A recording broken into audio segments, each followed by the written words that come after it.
BoomBap and Cognac. We're gonna start it off with some Branson. Start it up.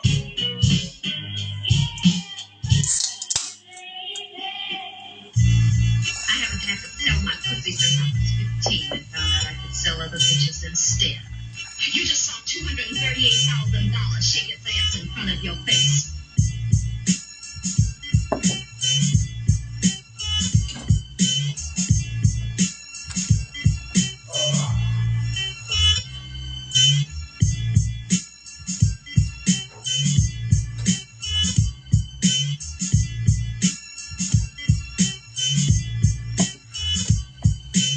Come on, slide on in.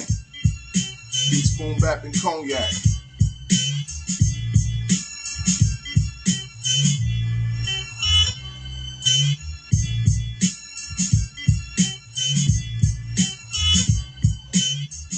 It's my first drink in weeks. I'm chilling.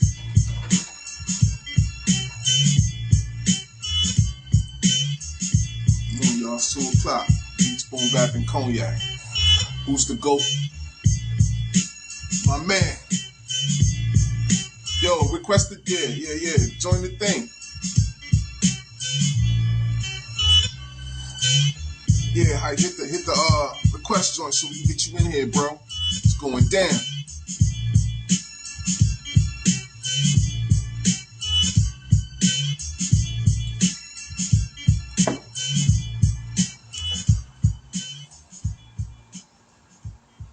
Beats BoomBap and Cognac. Hey, yo, hype. It should be like something that say request to join. You know what I'm saying? Yeah, hit that shit. The Go Conscious Rapper. It says something. It should be something that say join the request. Request to join the request or some shit like that. It should say that on there somewhere. Unless they still trying to get, you know what I mean?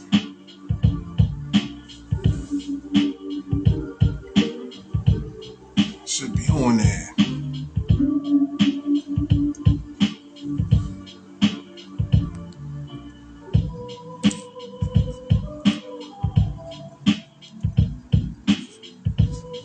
You see it? It should say like request to join. Ah, shit. Let me see. Let me see if I can.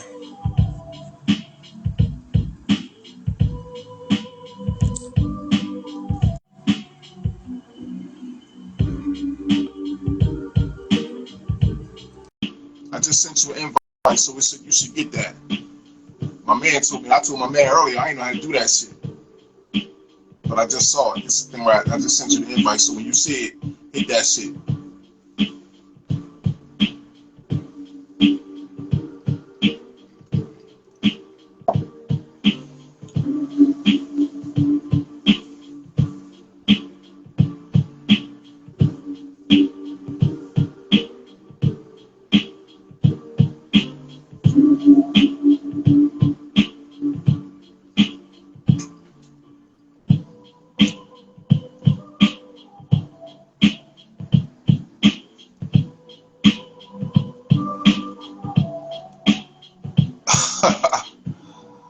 Oh man.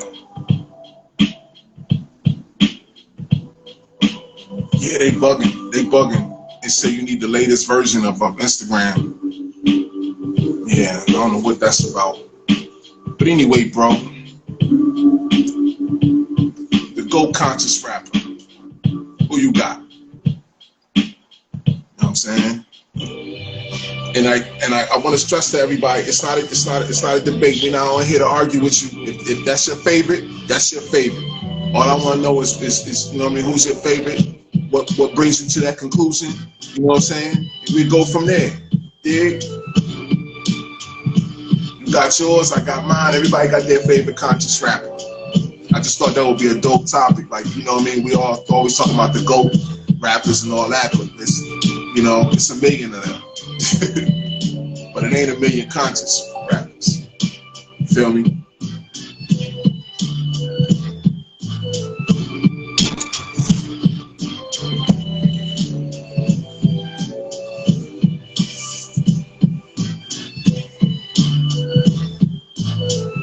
Yeah, I'm the same way. It said when I sent you the invite, it said that you got to download the latest version of Instagram. So I guess I don't know. The last time you got it, it was a while. They got a upgraded version or whatever. I don't know, nigga. But don't even worry about it. Fuck all that. You can type it. You know what I'm saying? We can keep it simple. Who you got, hype? Who you got, bro? I'm interested to know who you got. You know what I mean?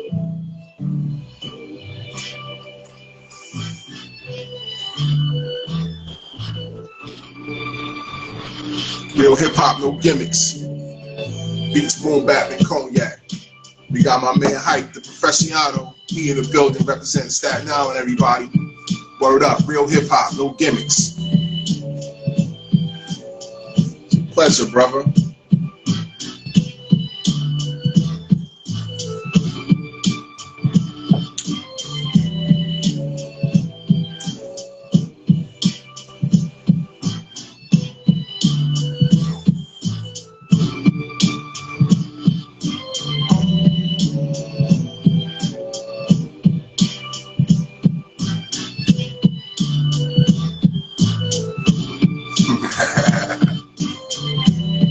Doing a little something.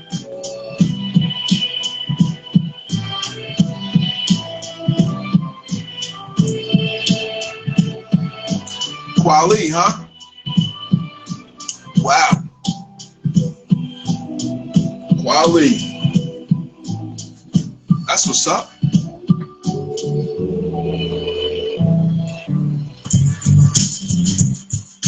Hey, you know who I think the GOAT conscious rapper is, bro? In my opinion. But Quali's a GOAT. Like I said, I'm not here to disagree with you. He had a long career spitting conscious hip hop. He's ill. No doubt. No doubt. I can't disagree with you. But me, I'm a Chuck D dude, man, as far as conscious go. I'm a Chuck D dude. I feel like me and my homeboy was talking about this the other night. I feel like Chuck because of the lane that he had. Like, he was in a lane by himself, bro. And to me, because I'm like some weird like that, but to me, the craziest thing about Chuck was Chuck ain't rhyme everything he said. It was really just about the way Chuck said this shit. You know what I'm saying? Selling, smelling, sniffing, ripping. Brothers trying to get swift in. Sell at home, rob their own. Wow, some shrivel a bone like comatose walking around. Please don't confuse this with the sound I'm talking about. Beans! What's the night? That's a classic. Chuck, it was the way Chuck said the shit he said, man. My home is your home. Welcome to the Terror Dome. Come on, damn. Everything was dope, man. You know what I mean? And then dig on top of that. They had soldiers hype. They had the S1s. Nobody had S1s. They had the S1Ws outside. They had Griff. Who had a Griff in that group? The closest Griff you gonna get to, you know what I mean, would have been like somebody in the Woo. You know what I'm saying? That's the closest you gonna get to a Griff. You feel me? Word up. VA, my man. Join the live, bro. Hit the request to join, man. Come on in here with me. Real brother, VA, my man. Come on in. But we talking about the GOAT conscious rapper. Got my man Hype in here, the Professional. Real hip hop cats in here right now, man. I appreciate y'all for joining. Yeah, yo, hit the. All right.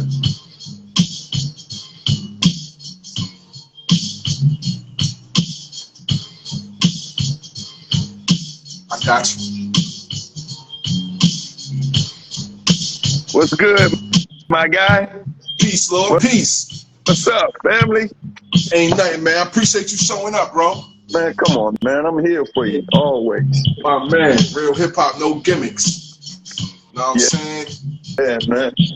But just got to the crib. I saw you online. I said, let me tap in. I try to tap in every time you're on. You, Neff, you know what I'm saying? The whole family, the whole BoomBap crew. Appreciate it, man. Ain't nothing but love, bro. Ain't nothing but love. Yeah. You know what I mean? What's the discussion? Man, I got my feet. Who is your GOAT conscious rapper? GOAT and like conscious. I said, before you say one, like I said, I wanted to be clear to everybody. We're not here to debate it. That's your favorite. So I just want to know who's your favorite. Break down what brought you to that conclusion, and we move on to the next. 53. I'm 53. I was born 1970. So for me, it goes all the way back. That's what I like. That's what I like. Mel, KRS-One. And I'm going to tell you why I say Melly Mel. Because don't push me, because I'm close to the edge. I'm trying not to lose my head. My man. That's why and where we are now, 40, where we are now is where they was then. But we ain't even looking at it like that now, because we got so many black guys, so many females who really getting a bag now, but we still ain't conscious about when we going in the same hood we grew up in. And we ain't recognizing we got so many people left behind. Right. We still got people in the hood that don't understand that there's a way out to where I just finished having this discussion with my people to where we literally looking at each other and we still hating each other. We still acting like we supposed to be killing each other. And us older heads, if you over 40 and you grew up from 1970 to where we are now, we should be ashamed of what a lot of us and a lot of these niggas that we notice from our block standing on the corner, letting these little young ass niggas do and think that they running shit. And we built this shit. And the motherfuckers before us built it even better because they put us in a position to where all of us was going to be able to eat. But then some kind of way, somebody and everybody left us all starving. And now we got a bunch of young clowns out here swear that they hip hop. And they don't even know our culture. I'm not talking about a hat. I'm not talking about a jersey. I'm not talking about no sneakers in a bag. I'm talking about us being as one. The shit that I believe in. I'm a avid Tupac fan. And if you're watching the Dear Mama documentary, you'll understand. For all the negative shit that they said about him, if you watch that documentary and you see his mother and you learn legs and how he was affiliated with Nicky Barnes and all them as a result, his father, his mother and the Black Panthers, what the fuck are we out here doing? Oh, man. He was one of only that was fighting for everything that right now we all still should be fighting for. Instead of us always tearing each other down, we need to grab a handful of niggas. If we can have a Million Man March, because Farrakhan put that shit together, what happened after that? We had a Million Women March. What happened after that? And I'm a wounded vet, so it bothers me that I had to go away, fight for this country, bleed for this fucking country, come home, grind and work my way all the way back to the top. I come home, I couldn't get no job. Even like watching fucking American Gangster, Denzel in the movie. You go to war, you come home, like dead president, and you come home, you can't get a job? What the fuck is that? So I'm applying for all these jobs, but because I got caught up coming home, when you go from having rifles and weapons in your hand, and I don't even want to name the weapons because all these young niggas that think they know everything, they don't even know what the hell they talking about. They just squeezing and pulling the trigger. They have no clue what war is. They don't even know what war is. They don't even know what war power is. They have no clue. But they also don't know how to use these, because on our blocks that we grew up on, your neighbors could punch you in your face. And I'm talking about the older heads. Get off the block, nigga. You talented and ball. Don't be out here doing that shit. Ain't nobody running nobody off nowhere no more, because the old heads act like they scared of these little punks, man. And so being conscious, watching Pop come along, and Pop younger than me, it's like if that nigga can be conscious, I came home conscious, what the fuck are all of us doing? Because we got mad rappers that can write lyrics and be conscious about what they rap, but stop talking about gunplay and start talking about our upcoming, our uprising. Because we got other races way ahead of us because of our own bullshit. Remember back in the day when we feared the Mexicans when they was coming here? Well, guess what? Them same Mexicans are way ahead of us. Remember them Asians? They all way up ahead of us. And you know what we are? We still look at each other in the face. And I don't mean to sound so passionate, but this is my passion. Us as a people, we failing us. And we're going to be left so far behind and still be the slaves we were 400 years ago, because we ain't willing to do shit, to stop nobody, to say nothing, to stop these record labels from signing these artists and giving them free money up front. And then they out here looking, listening to the lyrics and know they ain't talking about shit, and they still giving them big goddamn motherfucking bills to go goddamn destroy our communities. They making money on them kids, because what they doing with, especially with the ones that's selling crime, selling death, what they doing is they set them boys up with life insurance policies and have them killed and collect the money. That's what they doing with that. And cash out. That's what they doing. That's why so many rappers are dying. It's not even. It ain't rappers killing rappers. They having these motherfuckers killed. You know what I'm saying? They collecting money off of them. They've been doing it for years. You know, and they just rap. They doing it R&B too. Whitney, Prince, Michael.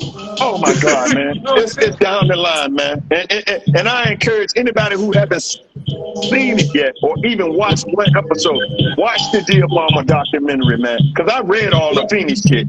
Watch it, and you'll have so great of an understanding of an intelligent young man who, not because of he was a bad kid or he didn't have regardless of his circumstance, where he came from, his intelligence based on what he was surrounded by exposed him to everything that all of us been exposed to, that we should all be fucking angry and mad and outraged and be fussing at each other and fussing at our neighbor for letting their little 13-year-old daughter have a baby and going out here messing with these little stupid ass little boys. And we as men, we the most motherfuckers that need to be held accountable. And you know why?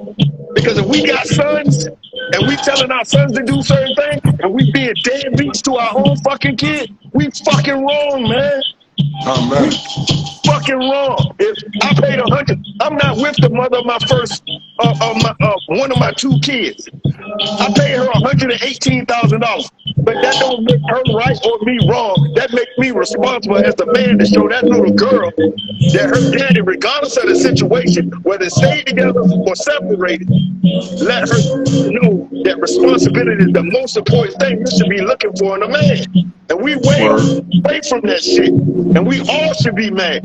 And I get mad at every rapper I heard that's rapping this gunplay shit and this bullshit. And niggas ain't being conscious about what they talking about. That shit angers me. And these will be the same motherfuckers, just like I watched the fight, the Javante and the Ryan Garcia fight.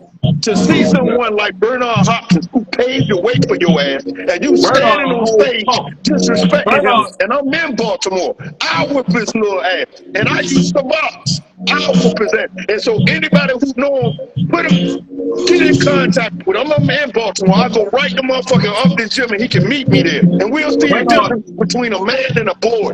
And I'm mad at Calvin for allowing him to even treat Bernard like that, because Mike Tyson was on that stage too. And for him to disrespect that man like that, do you know he wouldn't even be in boxing if it wasn't for these kind of people and the bags that they get? And now you out here doing all the dumb shit. And our arrogance take control of our mind, and we forget that we still human. We got family, and we got people that look up to us. And when you got other people around you, just like R. Kelly, and we can go down the list on and on, that ain't goddamn putting their foot in your ass. Because real fans will put their foot in your ass and tell you about yourself. You might not want to hear it. I never wanted to hear it. But when I did hear it, it made me better, man. It made me care more. And that's why I'm so passionate about my people. Because we failing ourselves. We failing ourselves, man. Hey, check it out, man. It's my man, Mark. What's good, hey, Mark, man? what's up, baby? What's up, Mark? What's good? You go conscious rapper, My bro. Go Conscious rapper, he came along a little later in the night. It's gonna be J. Rue the Damager. Oh, man. Another, oh, my God. Why. Hey, look, hold up. He said, before the trains were graffiti proof, I used to get loose, dirty, rotten since the days of the goose. Dirty because of the skin of it. The fact that I have melanin automatically makes me a felon. What? Hey, I thought I would say you too. A real lyricist. He said, subliminal hypnotism and colonialism leaves most people dead or in prison. Yo, if you were to take a dip, when I was in college, I would listen to That beats what up. Yes. But I would listen to J. Rue the Damager when I'm in between studies and write down his lyrics. I would write them down because he was saying something, and I would read them. And I would talk to the brothers on campus, and I'm like, yo, speaking of that, this is what J. Rue said. I would take him out, and I would read it back to him because he was saying something for real. The title of his first album, Alone, in 1994, The Sun Rises in the East.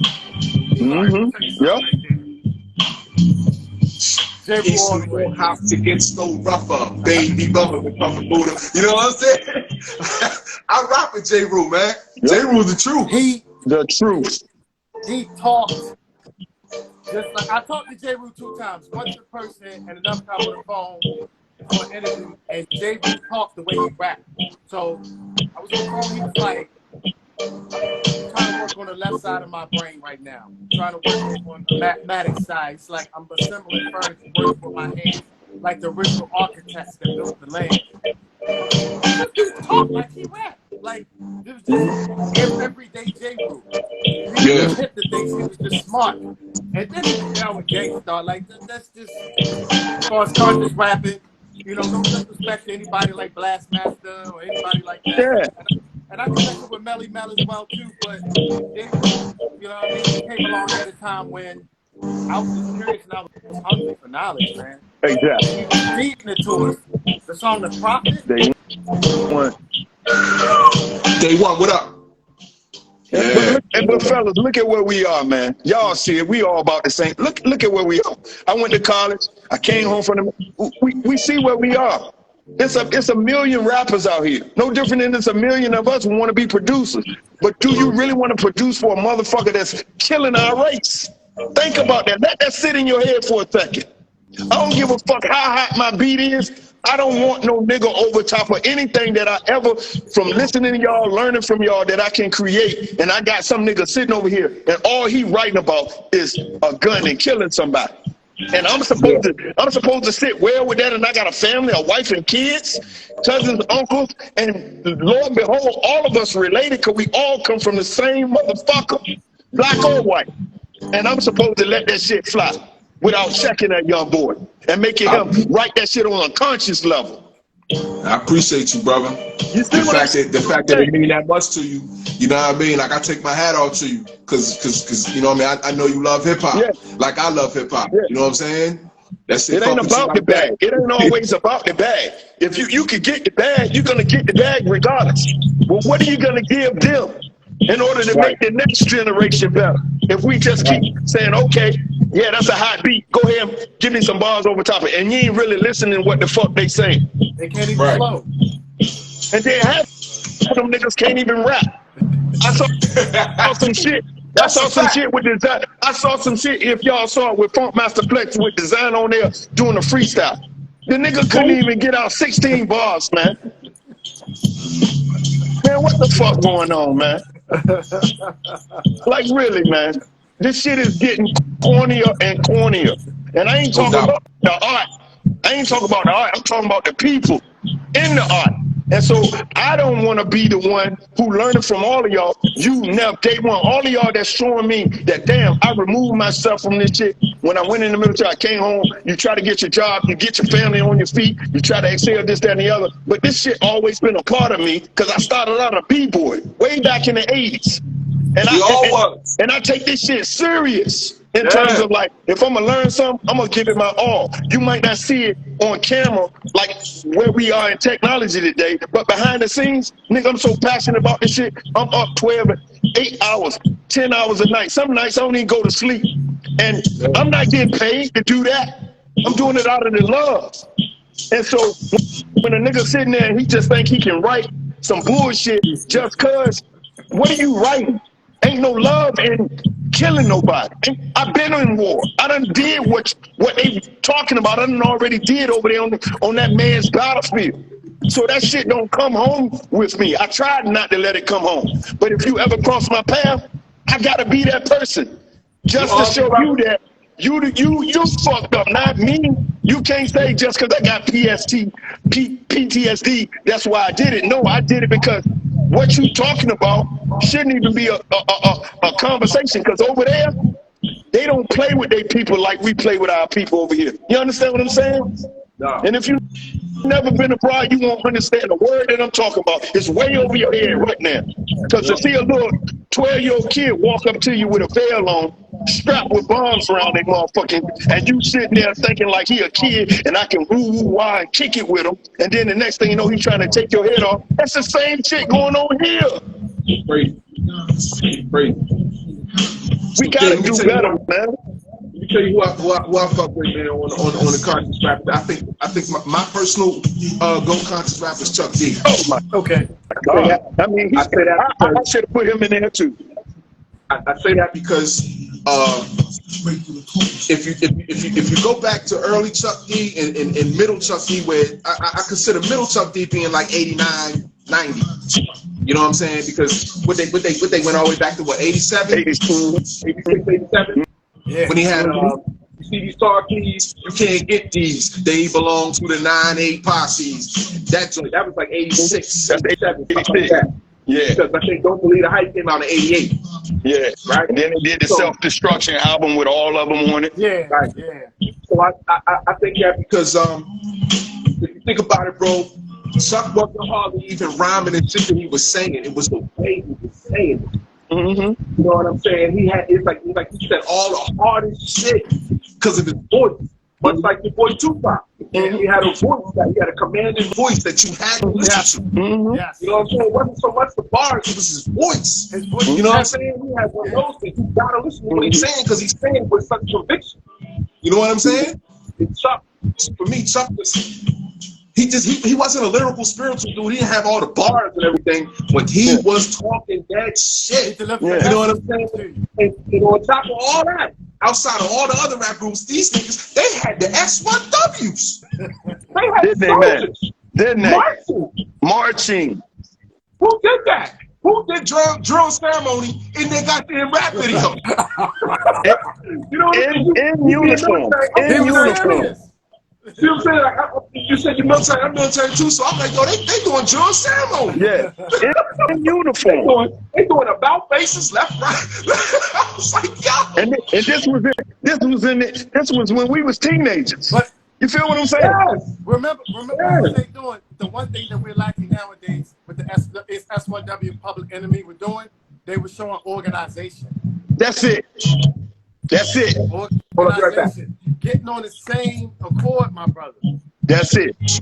We don't do that now because when any type of perks come up or anything, we'll turn on each other in a second. But and see, they know what they doing. They know how to plot sales against us to make us do that against each other. And that's why I get mad at us. What the fuck are we doing? Are we playing checkers or are we playing chess? Because I've always played chess with they fucking ass. I'm not playing checkers with no motherfucker that you know you can outsmart without doing anything. They can't outsmart us in basketball, football, baseball. Whatever thing we touch, we conquer. So why are we playing checkers with fucking goddamn motherfuckers that really should be playing tic-tac-toe, the easiest game in the world? It's easy for us with them, man. But we gotta be better, man. Yeah. We gotta be better. Nipsey and Young Dolph got killed. Oh man. Oh man. Because they couldn't get put on. The brothers couldn't get put on. They wanted to be like everybody don't have that talent, you know. They killed them for that. They couldn't get their own, so they wouldn't kill them. Yeah. If I can't have it, you can't. Apparently he got signed because he had more talent than you. Mm-hmm. Looking for a handout. Again, organization and killing each other for perks and over stupid stuff. The dumbest shit ever, man. Mm-hmm. And I personally, after Nipsey got killed, and you know, I'm from Norfolk, you know, I'm a friend of the Hummer Monster Bink, and Bink always preached that shit. All these motherfuckers out here are mumble rapping. But then at the same time, I had to take it upon myself, and I told my wife, I gotta go out to Cali and go straight to where Nipsey from, just so I could see what the culture's like. Because, you know, we from the East Coast. You know, LA and East Coast, you know, that rivalry been going on since the 80s, since we was younger, right? Mm-hmm. But then to go out there and see it's like, man, it ain't really no beef like like everybody make it out to be and like records make it out to be. Niggas really got love for each other, but they just don't know how to deal with each other because we don't have nobody like a Pop or like somebody that Chuck D that bring us all together, like a Farrakhan that make us see where we wrong at and then make us all come together. And that's the fear that they got of all of us coming together like that, which if you watch the Dear Mama document, you'll understand it all. And if you don't walk away understanding like, yo, I'm going to reach out to my black homie. I ain't going to have no hate in my heart. I'm going to show love. Even when I don't want to show love, I'm going to show love. Because if you do that, guess how many more motherfuckers going to follow you than a motherfucker you don't show love to? Yeah, I'm only 10 minutes into it right now, but it seems really good. Man, that shit is so fucking deep and real, man. It's like if anybody watch that and don't walk away with knowledge, power, and the respect for life and the respect for us as a people and learn how to overcome our differences, half of all our real leaders, guess what? Incarcerated, if not dead. And look at what we left with. Mumble rappers, motherfuckers, you can't even understand what they saying. And I can tell you one thing right now. Big Daddy Kane, to this day, will out-rap any of them motherfuckers, man. And he don't even talk about guns at all. He don't have to. They didn't have to. Neither, at all. None of our 80s rappers had to talk that shit. Neither was intelligent from poor righteous teachers, but they could bring a house down back in the day when they performed live. Yeah, back then, all they talked about, back then they was pushing knowledge of self. Yeah. You know what I'm saying? Back then it was important to have knowledge of self. You know, now they don't care about it.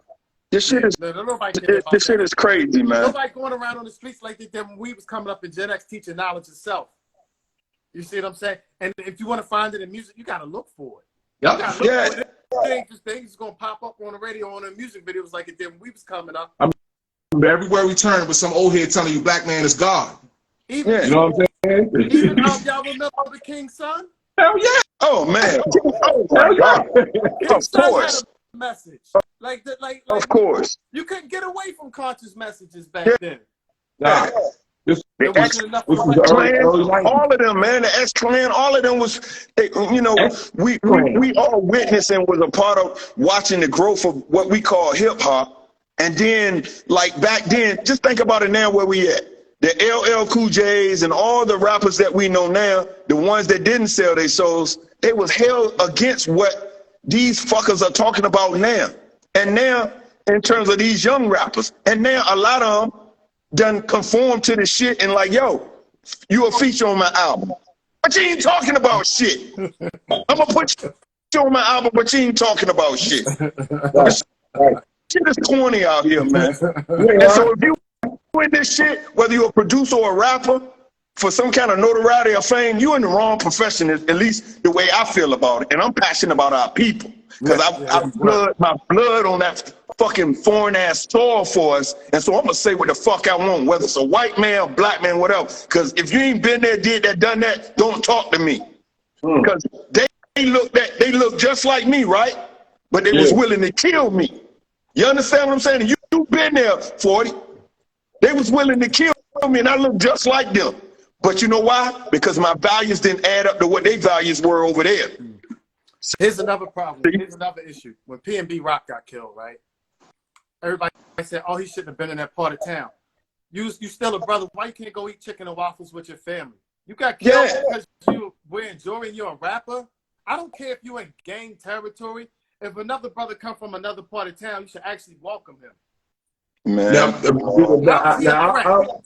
I don't know the specifics, but what I heard was he knew some peoples was after him. He knew some people, some people who ain't like his music, who ain't like him or whatever. Some people he knew. He knew they were serious. They were serious. They wasn't, you know, this wasn't no fees tag type of bullshit. These niggas wanted to put hands on him, put something up in him. You know what I'm saying?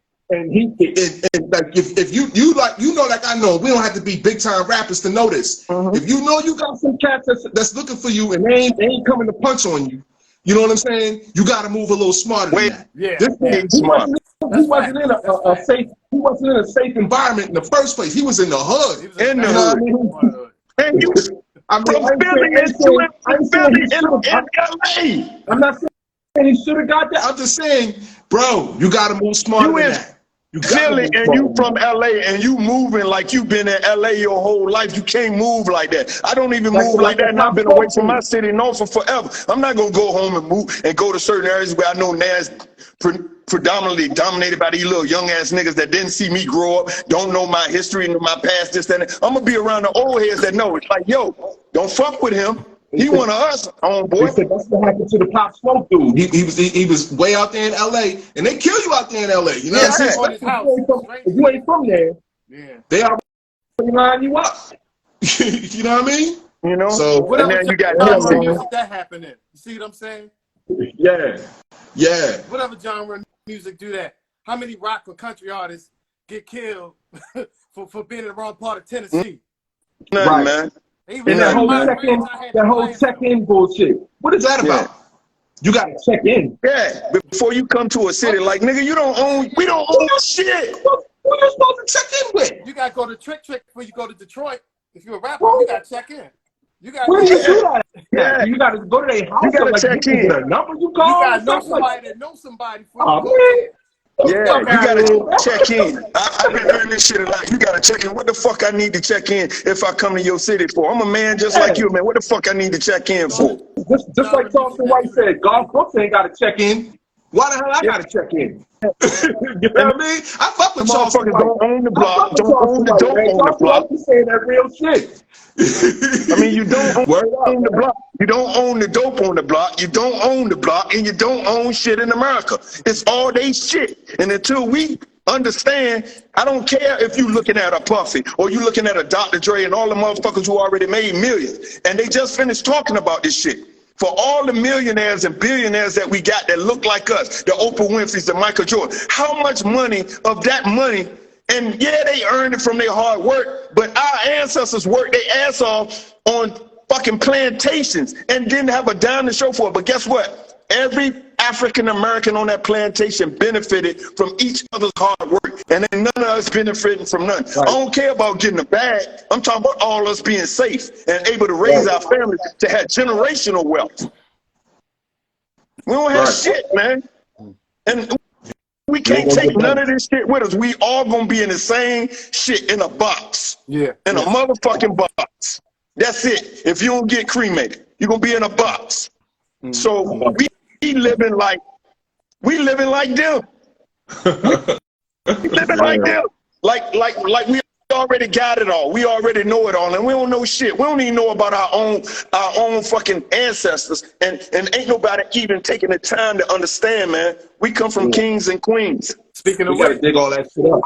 Speaking of which, listen to J. Rue's The Damages History 101. He start all the way from the beginning of history and just start spitting. And that's the type of hip hop we need. You put a good beat behind it, and maybe the youth will gravitate toward it. But who we look to now is the people on YouTube. Somebody get a YouTube channel, get popping, give a cash donation. But so-and-so on YouTube said, okay, but what about you? What evidence do you have right here? So as a people, what we do, we spit a bunch of rhetoric, but we don't have no solutions. Where's the solution? Right. Where's the action being taken? You started a YouTube channel about a brother messing with Becky from across the way, somebody else, you know what I'm saying? You a sellout and all that. But what about the children starving somewhere? What you doing about that? You giving school supplies away? You giving coats to the kids? How are we going to better our people instead of you starting a YouTube channel, everybody giving that cash away to that person so they can live good, and talk some more junk the next day. And not do shit for the community. Nothing. For the community. Nothing. Where the action at? Nope. They got to set up with this. Is what I heard, man. for the rich folk that you was talking about, VA, for the rich folk that look like us, that not giving back. This is the way I heard it, man. That it's like a rule. It's set to them that the powers that be gonna let them have their fortune as long as they don't do nothing for us. You can do something for the hungry kids in India. You can do something for the hungry kids in Tokyo or whatever, but you cannot help the black man in U.S. If you do that, they're gonna take away your fortune. So what they do is they're gonna set you up. They're gonna set you up to take. Yeah. You're not allowed to do nothing for us. I don't know the whole story on Don Lemon, but I know I saw a clip of him defending and speaking up. Then he was gone. I don't have facts on that, but I'm just saying. Yeah. And he was there for a minute. They was looking for a reason to get rid of him. And let me tell y'all a short story if you didn't know. I've been working in television almost going on close to 30 years now, 27 years, right? I started from the ground up, man, as a production assistant. Got out of college at a HBCU. I had already got my undergrad at motherfucking Kansas State University. I got my orders. The orders sent me overseas because I was trying to play ball, right? Some that I fucking goddamn failed myself because I was girl crazy in high school. So I kept hearing everybody, give it another chance, just like boxing. And when you let all of that shit influence you, you get away from really what you destined to be, right? And it's about our focus and our mentality, our mindset. And so I get this job, I'm looking, I'm like, I'm the lowest man on the totem pole. I'm making I'm literally just graduating from college, and you think for all the money you paid for college, right? I'm making $22,000 a year. Even as a production assistant, right? And then I work my way all the way up. I go from 22,000 to 40,000 to 55,000 to 75,000 to 100K. I reach 100K and I get here where I am in Baltimore right now in Maryland, right? And I go work in DC at Fox 5, right? Yeah. And I voice my opinion about the bullshit about how not me, how we get treated on the job, right? They sent me home. Told me go home for a couple of days. You the angry black man. Yeah. Told me stay home for 3 days. This is a real true story. Right? I believe. Go to anger management. We know you got PTSD. You got my file. The VA already gave it to you and told you, like, look, just leave him alone. He's a hard worker, but leave him alone. I'm not saying I'm crazy, but I know what I dealt with and had the experience over there. Man, nobody want to see a kid get his head blowed off. You don't want to blow no kid head off. You don't want to kill no female. You don't want to kill nothing, right? Especially when you don't come from that. Regardless of the environment you come from, everybody that come from our hood, rat infested ass environments ain't killing people, man. Right. And then I'm on this job and I'm voicing my opinion, and they said go to anger management. They gave me 3 sessions. After the 3 sessions, you can return to work. Long story short, I go to return to work. They got my picture up on the window in there saying that I can't come in the building. Armed security at the building on Connecticut Avenue in DC. I say, I can't come in the building. My papers from the fucking therapy say for me to return to work. I got everything from them, everything from the VA. They won't let me in the building. Now I'm out there mad as hell because now you got an armed guard out there like I'm some fucking criminal and I work for you fuckers. Blood, sweat, and tears, and you won't let me in the building? That's right?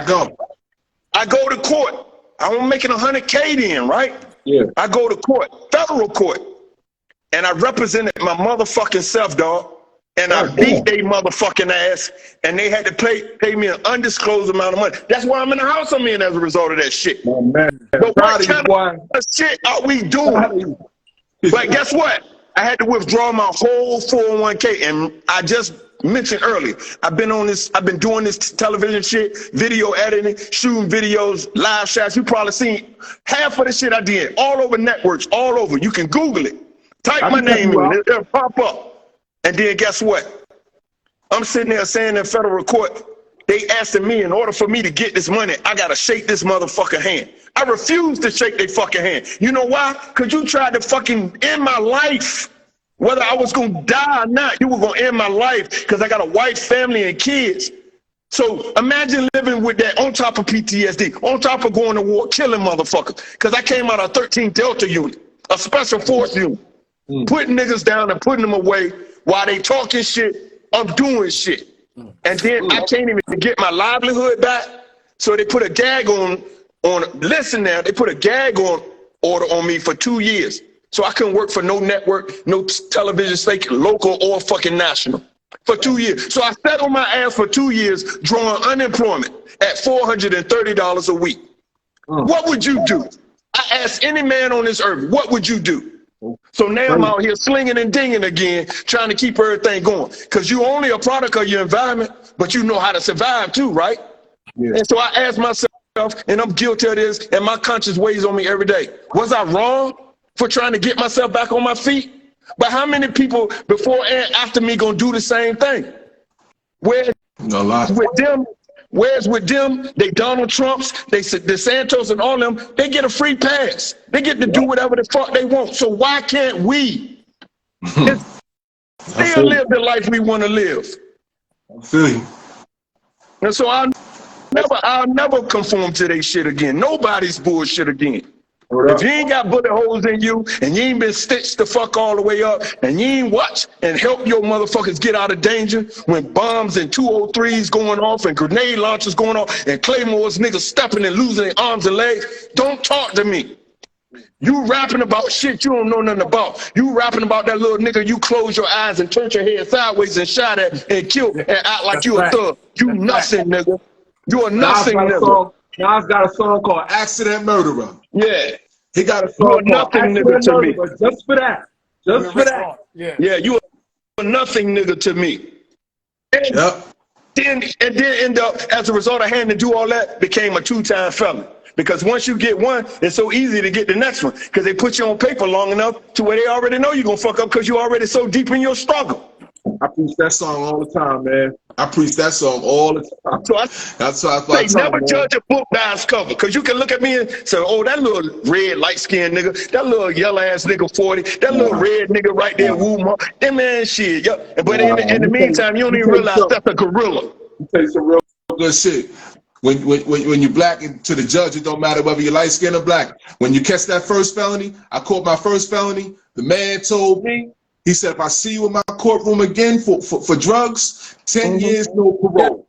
I ain't sold a cookie in 20 years. Yeah, exactly. I ain't sold so much as a chocolate chip cookie in 20 years. Yeah. Nobody want no parts of that shit, man. I see what they doing. They playing chess with us and we playing checkers, and they setting us up every day. Whether it's the person at the highest of the food chain or the lowest. Look at what they just did to Jalen Rose. He fired from ESPN for what? Hugging a sister that looked just like him. I hug the same bitches on my job every day, and they ain't fired me. I remember them saying something about it, but I don't remember they fired him. It just happened. Wow.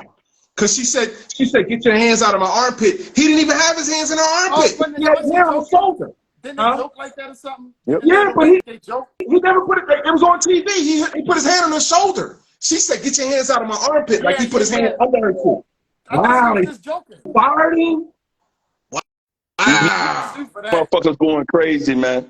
But you know why they would fire him? Because he has his own school teaching black kids how to be better, like LeBron and all these. You see what I'm saying? So in order to defeat the snake, you got to kill the head. Yeah. They didn't go for the tail. They went for the head. And so once they snap his head off, look at all them little kids that's going to motherfucking fall to the wayside from that, man. And no matter how much money he made as an NBA player, you can never fucking take care of everybody. It takes other. And we got Lamar making 260. We got Deshaun making X amount. And we can take 10 athletes, and that's over $1 billion, and we can't do shit to see our neighborhoods look like theirs, our schools better than theirs. We stupid, man. They don't care. I'll tell our top leaders this to their face. We stupid. When I was standing in court for my first felony, I felt like motherfucking Lorenz Tate and dead president. I'm ready to throw the chair at the judge because I just came home from fighting your fucking war, and you trying to give me more time than I ever thought I would ever get for just some shit that's literally putting food and clothes on my back and a roof over my head. Really? And so where the conscious rappers at? It's only a handful. And the rappers that really can rap, the motherfucking De La Soul, the motherfucking goddamn motherfucking Pete Rocks and CL Smooth, the motherfucking goddamn Chaos Ones, the motherfucking Big Daddy Kanes, they ain't even talking about no violence. Yeah. Nah. But speaking of De La, That one hurt because that felt like when Biz passed away. You know what I'm saying? That one hurt because that's he one of ours. Yeah. He's from our era. Yeah. You know what I'm saying? Like Plug 2. Yeah. That Oh, one man. Oh man. Man, you know come what I'm on, saying? Like, man. Come on, man. We got so many great ones, man, that are still out here to Buster. Can't nobody fuck with Buster, man. Buster ain't out here talking about killing nobody. Clack, clack, clack upside your head. Wu-Tang won't even talk about this. And this is what we started. This is what we started being attracted to. And they never was on that type of shit. They was telling you stories about survival, man. Melly Mel. That's funny you said that because Wu-Tang really don't play do all that shoot 'em up shit, but they hard as a mother. They telling you survive. They're telling you how to survive in your environment. Stories about it's like watching these kung fu flicks that we all grew up watching from Five Deadly Venoms the whole nine. You got the villains and you got the good guys. Who gonna win? Right. We can't win if we all ain't on the same side and come together. The Five Deadly Venoms had to come together to beat the villain. So why are we against each other? And we supposed to all be on the same team. We ain't conscious enough. And we falling for the okie doke. We falling for the okie doke, man. It's easy to pick up a gun and squeeze a trigger, but it's hard to pull a trigger and put that knowledge in your brain because a nigga don't want to pick that book up and find out what it really is. He really need to know to get him over the edge. It's like this equipment we own.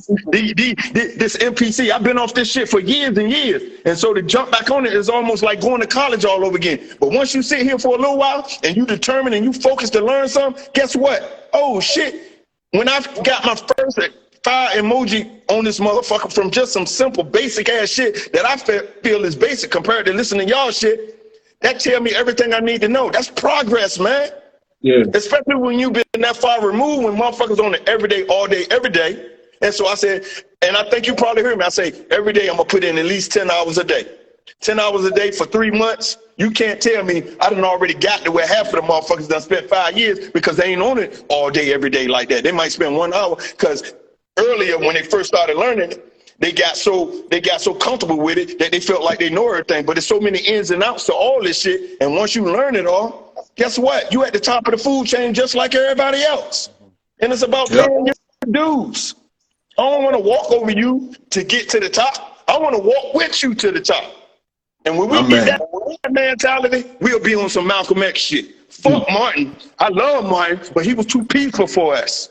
And they took advantage of it and assassinated him. It's funny you said that because again, coming back to the brother Charleston White, I watched this dude a lot, man. He was talking about Martin. He said that was Martin's dream for being able to go to white folks' establishment, eat at they, you know what I mean, and eat their food, go to they, you know, all that. We don't want to eat white folk cooking. We don't want. I mean, what white folk cook better than us? Who make chicken better than us? You know what I'm saying? But that was Martin's thing. And he said, and I was listening to him, and they said back in the day, the majority wasn't with all that, integrate with the white folks and all that. That was his thing. You know, and so when it came to be, now we, everybody happy because we get to go to their restaurants and eat their apple pie and all that. But now, we don't even want that shit. You know what I'm saying?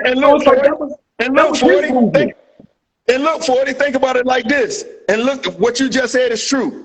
And with all remember, before Run DMC broke the barrier on stage, live on the award show, performing, right, with the rock stars, right? They didn't want our shit at all. So now, this shit still in its baby form, regardless of how many years we've been at it. 50 years ain't shit. Slavery was 400 years, so we still babies in this shit. But where we are right now, we got more white rappers, more white producers than we got black people feeding and eating off the culture that we created. And we don't have a problem with that. But you know, if you're an engineer, a producer, a rapper, and we don't have a problem with that. And so we got to stop saying, man, I don't want to work with them. I need to work with a nigga from my hood. And you know that they want to push down. They want to push them down your throat that Eminem is the GOAT. and then that's where that come from. They want you to think that. How he go? You would be surprised how many black MCs co-sign that shit. They're grinding down your throat on Eminem because I don't give a fuck what Eminem says. Because dig this. You can't quote me an Eminem verse. No. If you can't quote me an Eminem verse, shut the fuck up. Because I can quote you Rakim. I can quote you Nas. Yeah. I can quote you Raekwon the Chef. I can quote you Ghostface Killer. Yeah. I can't quote you Eminem bars because that shit ain't for me. Yeah. I never lived in a trailer park. My mama ain't white. I don't do pills. I don't know nothing about Eminem. So his shit don't resonate to me. You dig what I'm saying? Yeah. That shit for white boys. That shit ain't for me. So to hear black MCs put that motherfucker to the top pisses me all the way off. You dig what I'm saying? It's generically irresponsible to me, man. Goddamn right. And that's why I've gotten mad at, as much as I love Dre, I've got mad at him before. I've been so mad at 50, because 50, of all the niggas from the hood that you come from, you found him. You know how many niggas that probably was nice as fuck that you overlooked that was right from the same hood you from, but because you were beefing with Ja Rule and all these other people you done had beef with coming up, you said, fuck that, I ain't gonna let this nigga eat. And that's how they program us, man. Yeah. And that's why we still where we are. That's how he separated from the game, because remember, he wanted Game to go at Fat Joe when he was mentoring the Game. Yeah. Game was like, yo, Joe, my dude, I'm not gonna go at Joe like that. And Game, food supply got cut off, yo. Straight up, yo. And look how they treat Game now. Look how they treat Game now. Yeah. I mean, come on, man. You fucked up. If you go against the powers that be, niggas will cut your head off. Come on. You see what I'm saying? That's fucked up. If you go against the powers that be, they send niggas to cut your head off. Man. Yeah. They don't send the white man. They send your own. They don't send the white man no more. They send your own. You know what? Hold up. They put him in a white sheet anyway. Going back to Brother King, Dr. King, right? He did say toward the end, I feel like I led my people into a burning building. I mean, he did. Like, those are his exact words. Again, so with King, see, when I was growing up, listening to conscious hip hop, I was all about Malcolm X, right? But early in elementary school, it was all about. They taught us King. They didn't teach us Malcolm X in school. They taught us King. That was King's. I would say that was his style. That's what King knew. That's at the time. That's what he knew. He's like, okay, I'm gonna go by the Bible. I'm gonna turn the other cheek. We're gonna march. We're gonna get hoes. We're gonna get slapped. You know what I mean? And we still going. That was his style of rap, being a revolutionary. He even went to Chicago, right? He got wrapped up. A lot of people don't know he got wrapped up by the Black Peace Stones as a man. A lot of people don't know about the gall he had. He went before the Black Peace Stones by himself. They wrapped him up. They cussed him out like F this, F that, like F your rhetoric, blah, blah, blah, blah, blah. So they could come to a... King had balls, but it's just that, like, that's what he knew. He's like, okay, I'm going to go by this way. And that him and Brother Malcolm, I mean, they were friends, but they had their differences. We all know that. But of course. When it comes to being ahead of your time, Brother Malcolm talked about things that goes on now. Back in the 60s. You could tell Malcolm was a man of conviction, because even when he noticed where it was fucked up with his group, he got away from them. Exactly. You see what I'm saying? And then that's how you know how real he was. Wait till you see the Dear Mama. And then there was 2 motherfucking sales within the Black Panther Party, within his fucking alliance, that were fucking CIA sales, and they looked just like me and you. And one of them set Afeni up, which was gonna give her life in prison, man. And she was a 2nd lieutenant. So think about where a female is now, in terms of where her stance is now compared to back then. And to me, Afeni is almost like motherfucking being in Africa with a queen that motherfucking runs Africa, because she was a 2nd lieutenant during a time where masculinity was more powerful than being feminine, man. No doubt. No doubt. So we just gotta do better, man, because ain't shit out here, man. Some powerful shit today, man. I appreciate y'all, man. Real, this is powerful shit right here. They need to hear this, man. Like the younger dudes, if they tapping in, they need to hear this shit. It ain't always got to be about beats and Cognac. It's got to be about us, Cognac, beats, and what are we gonna do to beat them so that we all can see each other in the same light, instead of looking at one in the dark and one in the light. And then that's where the jealousy and the envy comes from.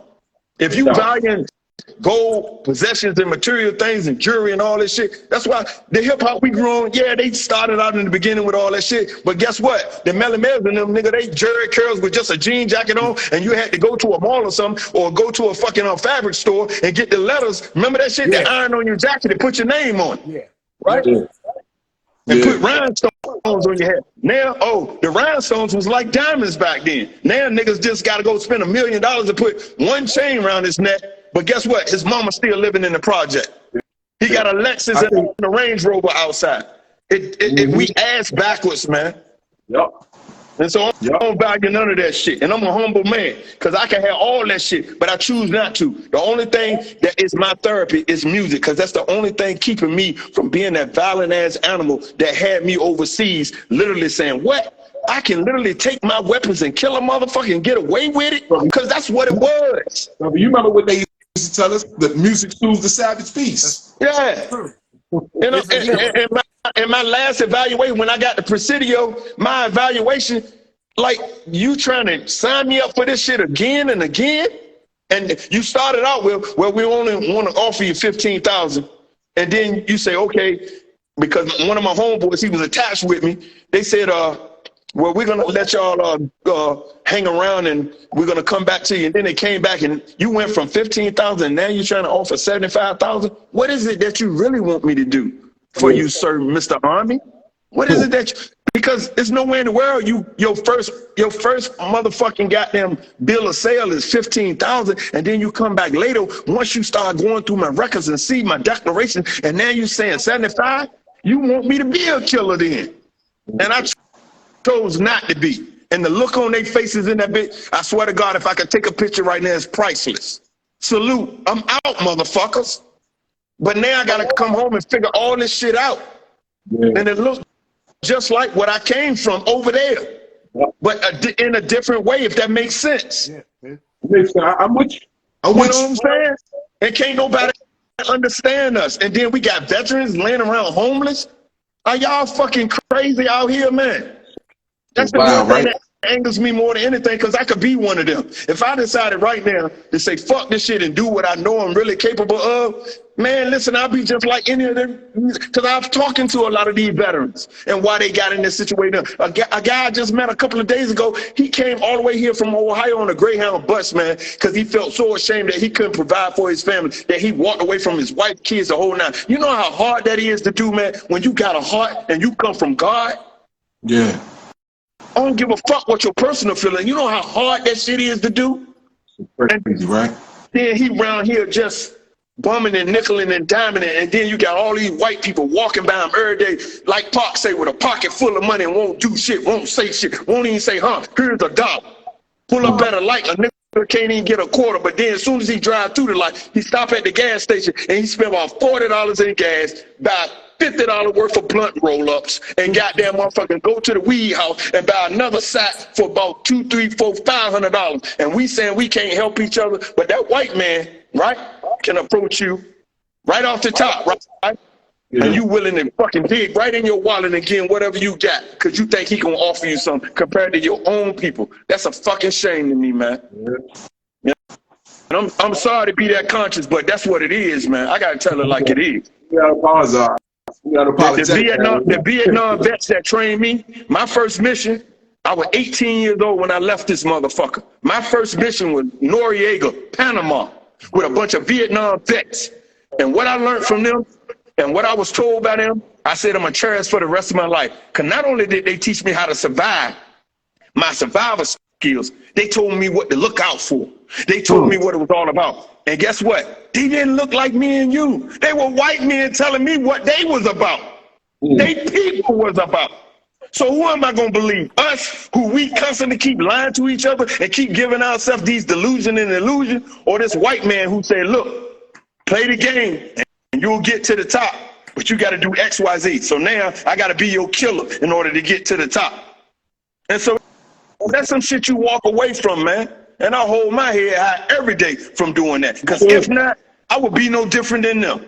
Sure. And any of these other motherfuckers out here claiming they love our people. Word up. Real talk. Crazy, man. It's crazy. And back to the music. Back to the music.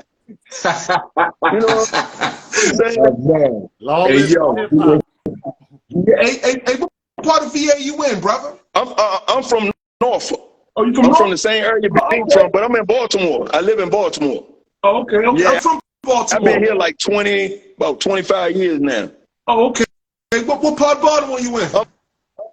I was in Orange Mill. I moved because of my PTSD. I'm in Westminster now.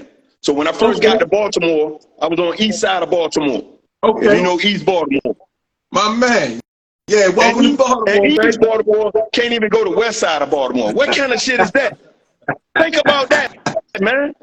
Yeah. But you can go north and south. You know why you can go north and south? All up in Charles Street, all up and down North Charles Street and all that? Because that's where the wealth at. And you ain't going to have the kind of shit that you got around the wealth around the white people. You understand what I'm saying? But you can go east and west.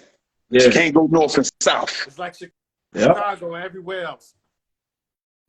And I seen it in Chicago, Cabrini Green. Our whole niggas that look like me and you got Cabrini Green on lock. The police scared to go in that motherfucker, just like here in Baltimore. All these cops here, they from all different cities, don't know what these people about, don't know their culture, none. And then you got people from all different cities trying to come here and trying to regulate these niggas that's really out of control. You're not gonna be able to do it.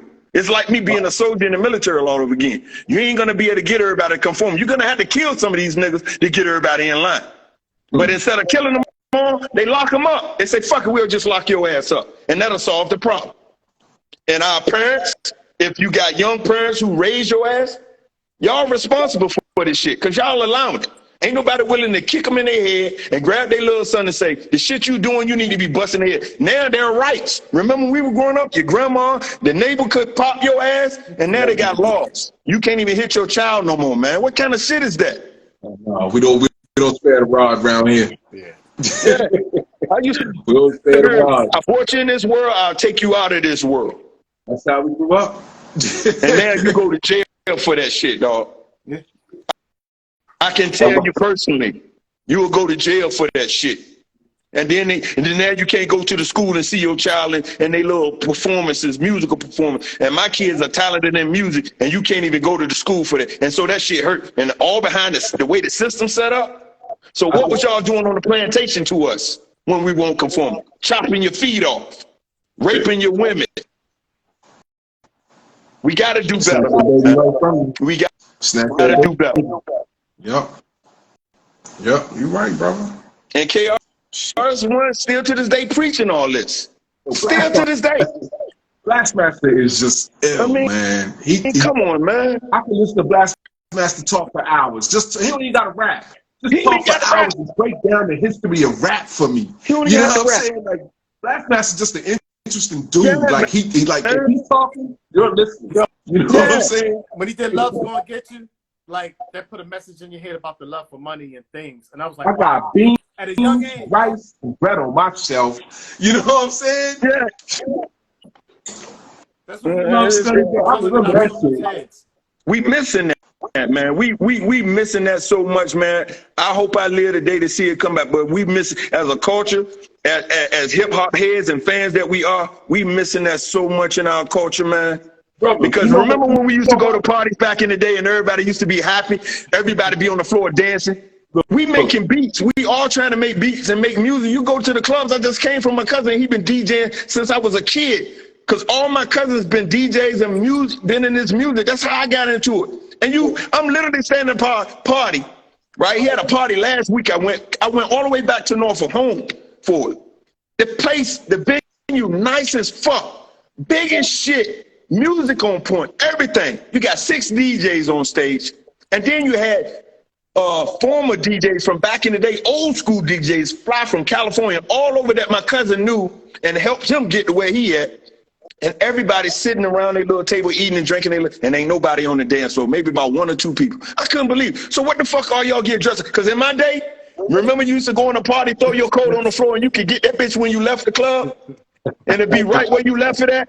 But the floor be sweaty. It might be muddy and dirty from niggas stepping all on it. But a nigga ain't want to steal your shit or none of that shit. But you danced all night, and then you slow dance. None of that shit goes on anymore. Nah. Man, everybody trying to slow dance. That was the main essential part of the party, man. You go in there, get hype with a bitch, dance with her, and then you slow dance.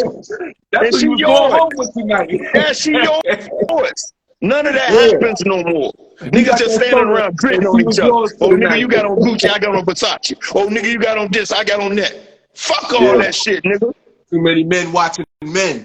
Yeah, you know are you with us? That's what I always ask. Are you with us? Yep. If you ain't with us, it ain't even worth talking to me, man, because I don't have no tolerance for it. I'll snap off on a dime. That's why I stay home, because I don't have no patience for it. I do this, man. This is what I do, man. Cats, they, you know, a lot of people don't like really to talk to me about hip hop because I go all the way in. I'm an extremist when it comes to hip hop, and I tell them, I say, look, man, what you into, hip hop or rap? Because it ain't the same thing. It's different. If you into rap, and you can ride with today and what's going on with today and all that, but if you into hip hop ain't just rap. When we was kids, we had the cardboard on the ground, and we was spinning. We was doing the centipede. You know what I'm saying? If you won't try to be a DJ, if you won't break dancing, if you won't motherfucking goddamn spray painting, if you won't doing none of the shit that goes with the culture of the 5 elements, then you really won't hip hop. You wasn't hip hop. We was hip hop. I break dance. I spray painted graffiti. You know what I'm saying? I rap. I had turntables in the mix in my crib as a child. You know what I'm saying? I did it all because I was in love. And check this out. Here's the most important thing of all what I'm saying. The most important thing is, as a child, money was never equated in this. I don't know nothing about money. I'm 12. What I know about money? You know what I'm saying? All I know is I like this beat that's playing out of that boom box. I want to do when the man said, I came in the door. I said it before. I never let the mic magnetize me anymore. Fight me, bite me around. Can't hold it back. Looking for the line. Taking off my coat, clearing my throat. You don't hear that shit no more. I made up. Let me tell you something. Before the day before I heard Rakim say that, I had wrestling figures. I played with my wrestling men on my bed as a child. Right? I had a whole wrestling ring. I played with my figures. I had G.I. Joe men. I had toys. I'm a kid. But the day that I heard Rakim say that verse, I became a rapper the very next day. Ask my man right here in the corner. He'll tell you. I became a rapper. And I wanted to do hip-hop. I already was breakdancing. I already was spray painting. I already was doing everything else but the rap thing. When I heard Rakim say that verse, I was like, oh, I want to do that. And I want to do it just like he's doing it. Yep. You know what I'm saying? Yep. So getting paid and getting rich. No, nothing about that shit. I just want the admiration and the respect of my peers that do the same thing. And let's bring it on up to 2023.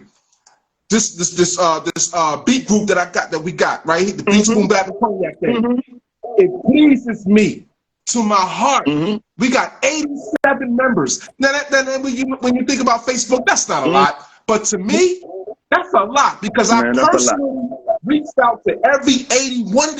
You know what I mean? I personally inboxed everybody and said, hey, this is what I'm doing. We real hip hop. I like what you got going on. Join my page.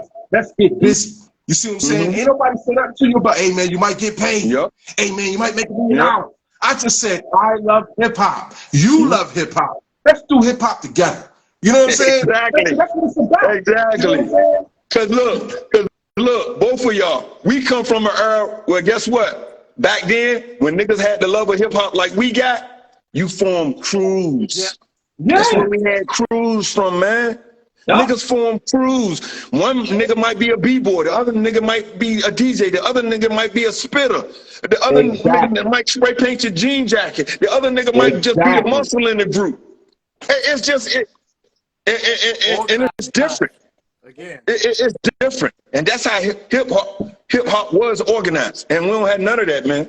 They in love with Drake. They in love with this. What are they saying, man? What are they saying, man? They're not in love with hip hop. They're in love with rap music. That's why I have such a problem on TV when they do these hip hop awards. It's not hip hop. It's rap music. That's rap awards. You know what I mean? There's nothing hip hop about that.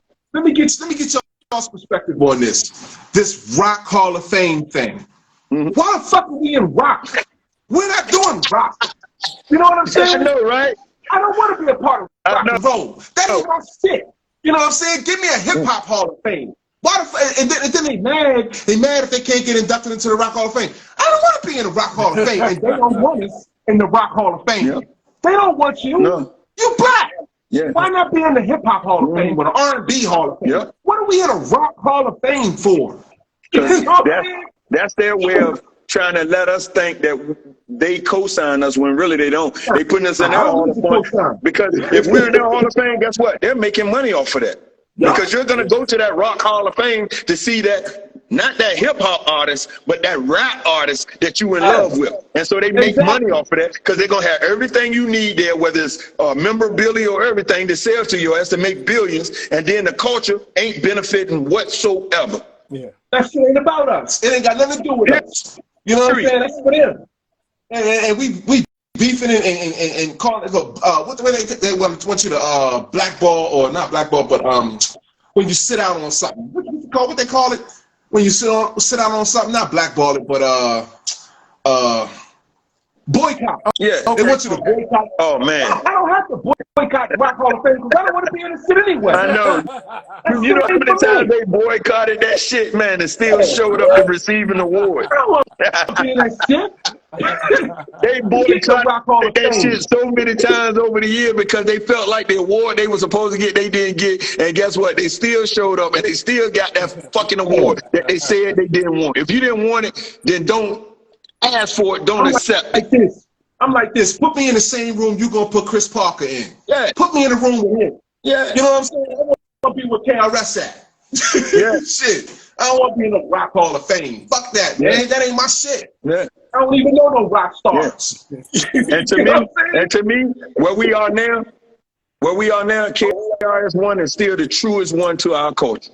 Of all him, Big Daddy Kane, there's a few of them, but it's only a handful of them. They come from our era. They come from our era. The ones that true, they're still true. They come from our era. They're from you know what I'm saying? Yep. Yeah. Facts. Yep.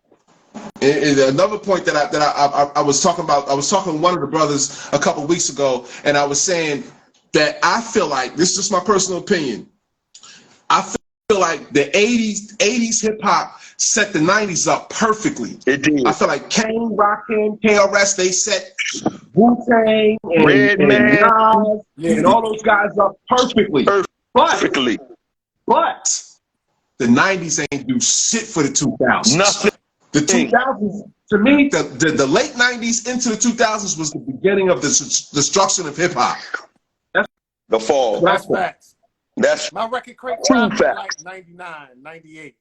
Yeah, 98, 99. Now that's not to say no good hip hop came out, but the way it was in the 80s, everybody was dope. We didn't have whack MC in the 80s. You actually had to have a skill. You had to. So even freestyle, if you look at our freestyle battles now, right? There's no music, and it's like you talk to the person, you start and you stop, right? But it's coming up, they put on a beat, and it was like it could have been bongos or anything like that. Oh yeah. You had to rap with them, whatever they put on, and just sometimes the DJ would switch up the beat, and you still you in that competition with the person, and you still gotta eat that person up when you battle rapping going to that beat. But now there's no music, and they stop and they start to feel like they wrote a lot of things specifically for that person they was gonna go up against. Like it just felt like and that's why it's hard watching verses. Yeah, that's why it's hard watching verses because it ain't real hip hop. It's nothing real. The realest hip hop about verses to me was when Jadakiss stood on the front of that stage and let you know that no, this is hip hop. All that other little finagling shit and all those other little verses y'all had, that wasn't hip hop. That was hip hop. Right. That was hip hop. Oh, shit crazy, man. But it's different. It's different out here, man. My first I remember as a child, man, on Christmas Day, I was so happy. And y'all probably remember this little motherfucking keyboard. It was a little white little Casio little keyboard. I got that little motherfucker. Click. And I was so in love with that motherfucker, boy. I cried on Christmas Day. My foot might have been like a foot and a half long. About the size of a shoe. That's what it was. I love that little motherfucker. And it had the little orange, it had the white and black keys, but it had a couple of little orange keys on it. Did Targa you through whatever you was trying? Man, I was in love with that little motherfucker. I cried like a baby on motherfucking Christmas Day because that's all I really wanted. Motherfuckers was in there, Atari, Sega Genesis and all that. Nigga, I wanted that keyboard and I was playing with that motherfucker. And it's just like where we are now, they dragging and dropping. I'm gonna tell you what got me to where I'm at today. Beside the fact that I just told you that the first time I heard Rakim. Before that, this is the world I was born into. My brother, my mama's son, his room was next to mine. My brother was 14 years older than me. When I was born, he was 14. When you go in his room, if you go in there at night, you don't cut the light on, but you go in there, when you first walk in there, it's dark. All you see is red and green lights. He had foot pedals, amplifiers, guitars, drum machines, keyboards, all types of shit in his room. So as a 5-year-old, a 6-year-old, I don't know how to play anything. I just go in there and I'm touching shit. I broke his strings on the guitar. He come home and beat me the fuck up because I broke his string. You know what I'm saying? But that's why I'm the way I am. I love music. Outside of hip hop, I'm a reggae head. Outside of reggae, I'm an old school R&B. And then when I say old school, I'm talking about 60s, 70s, 80s. Gotta be 60, 70. Oh yeah. I'm a Delphi stylistic. Oh yeah, they were talking real shit back then, man. They were talking real shit back then, bro. You listen to them damn Sparta album, they were talking real shit back then. What you say? You 51? I'm 53. 53? Yep. All my brothers, I got 4 brothers. All my brothers are 57 and above. You see what I'm saying? I'm a baby. My dad, 85 years old. You see what I'm saying? So I was born in 75, 47. So all my brothers was way ahead of me. You know what I mean? So I grew up listening to their music. That's why I'm such an old school soul. All I know is old shit. You know what I'm saying? Stylistics, the Spinners. I mean, come on, man. Oh man, Whispers, all that, man. They were players, pimps, and motherfucking goddamn motherfucking. They were finagling shit. Hey, you know what I'm saying? With Ohio players. You know what I'm saying? Oh man, come on, man. Oh man, I'm 53. You know, my uncle, my father, because my father used to DJ. He used to do block parties in the project. So watching him, my uncle, and my cousin that I just came from his party down in VA, I used to watch them do these block parties. And back then, everything was on vinyl, man. Yeah. And they didn't have these high-tech mixers and controllers like we got now. Man, they was on a regular Newmark mixer. I mean, it wasn't even a Newmark back then. You know what? It was a realistic. Yeah. It was a realistic. That's what I had. A realistic mixer. That's what I had. I had the 5-band. I had a 5-band realistic mixer, no crossfader. No crossfader. No crossfader. No crossfader. Forget that, Jack. Yeah, no crossfader. That's a realistic mixer. And the motherfucking meter used to light up. If you had that bitch really jumping, the meter would light up on your ass. So you had to be from that era to know what it is. When that meter light up, you know you doing some bounce. You know what I'm saying? That's right. My boy. One of my homeboys, when I moved to Harford County, my homeboy, his older brother was a DJ, so he had, this motherfucker's basement looked like Disney World to a music nigga. You know what I'm saying? He had the motherfucking Technique 1200s, the big ass Newmark mixer with the cross and everything in there. He had the strobe lights up in the ceiling. When you go in the nigga basement, it looked like a club inside. You know what I'm saying? And what he used to do when I was 15 years old, this is 1990. When I was 15, I'd come over to my man's house and he would put on beat break records. You remember beat break records? God. He would put on the beat break records, and it was the same beat break record that Rob Bass and them used. It takes two to make a thing go right. That boom. He would put that on. I would rhyme for hours. I would rhyme for hours on that one beat break. Again, have a skill set. It's a skill set. Again, it is. Yeah. Not taking 2 Apple computers and rocking the party. I'm not saying you can't, you know what I mean? But again, that skill set with the records and knowing when to drop the needle on that record. Yep. You know what I'm saying? And I used to study that shit. And going to the record stores back home, me and Big used to go to the same record stores called DJ's Records and Tape, and this place called Browns and Park Place. And I tell you, man, I spent so much of my hard-earned money washing dishes, buying records every week. You know, motherfucking singles used to be like $6.99, $12. Now I don't even, the shit just was wild. And then I found when my cousin cousins in New York, they from Queens and Harlem's in the BX. They was like, yo, come up. And I said, my mom was like, yo, you fucking up. I was boxing in. And so she said, you got to go away because you getting in too much trouble. So instead of spending this whole summer getting in trouble, I'm sending you to New York. I ended up going to New York and going to summer school. I went to aviation, PS 182 aviation, right? With my cousin. And man, at that time, I'm like 14, 15 years old. I had the most fun I ever had in this thing called hip hop ever. Because they took me to the skating ring and I saw motherfucking MC Shan on stage fucking ripping that shit down in the skating ring. You saw and MC Shan, if you know anything about MC Shan, ladies and gentlemen, man, ladies and gentlemen, Shan we got ripped that shit up in that motherfucking skating ring. And we was in where did he perform at? I forgot the name of the skating ring. It was in Lower East Man, he ripped that motherfucker up, and we was in it, and everybody in there that had on skates came out of their skates in the skating ring, turned from a skating party into a real fucking block party inside of the skating ring where everybody was just, and I seen MC Shan, and for me, I was hooked ever since. And then to go to PS 182, and then you're walking around artists that are now artists, real hip hop artists that was literally walking around these halls. Man, listen. You see how spoiled New York is? Yeah. You see how spoiled? Yeah. They had the motherfuckers right there. Yeah, it was right there, bro. You could go outside on your block and see MC Shan.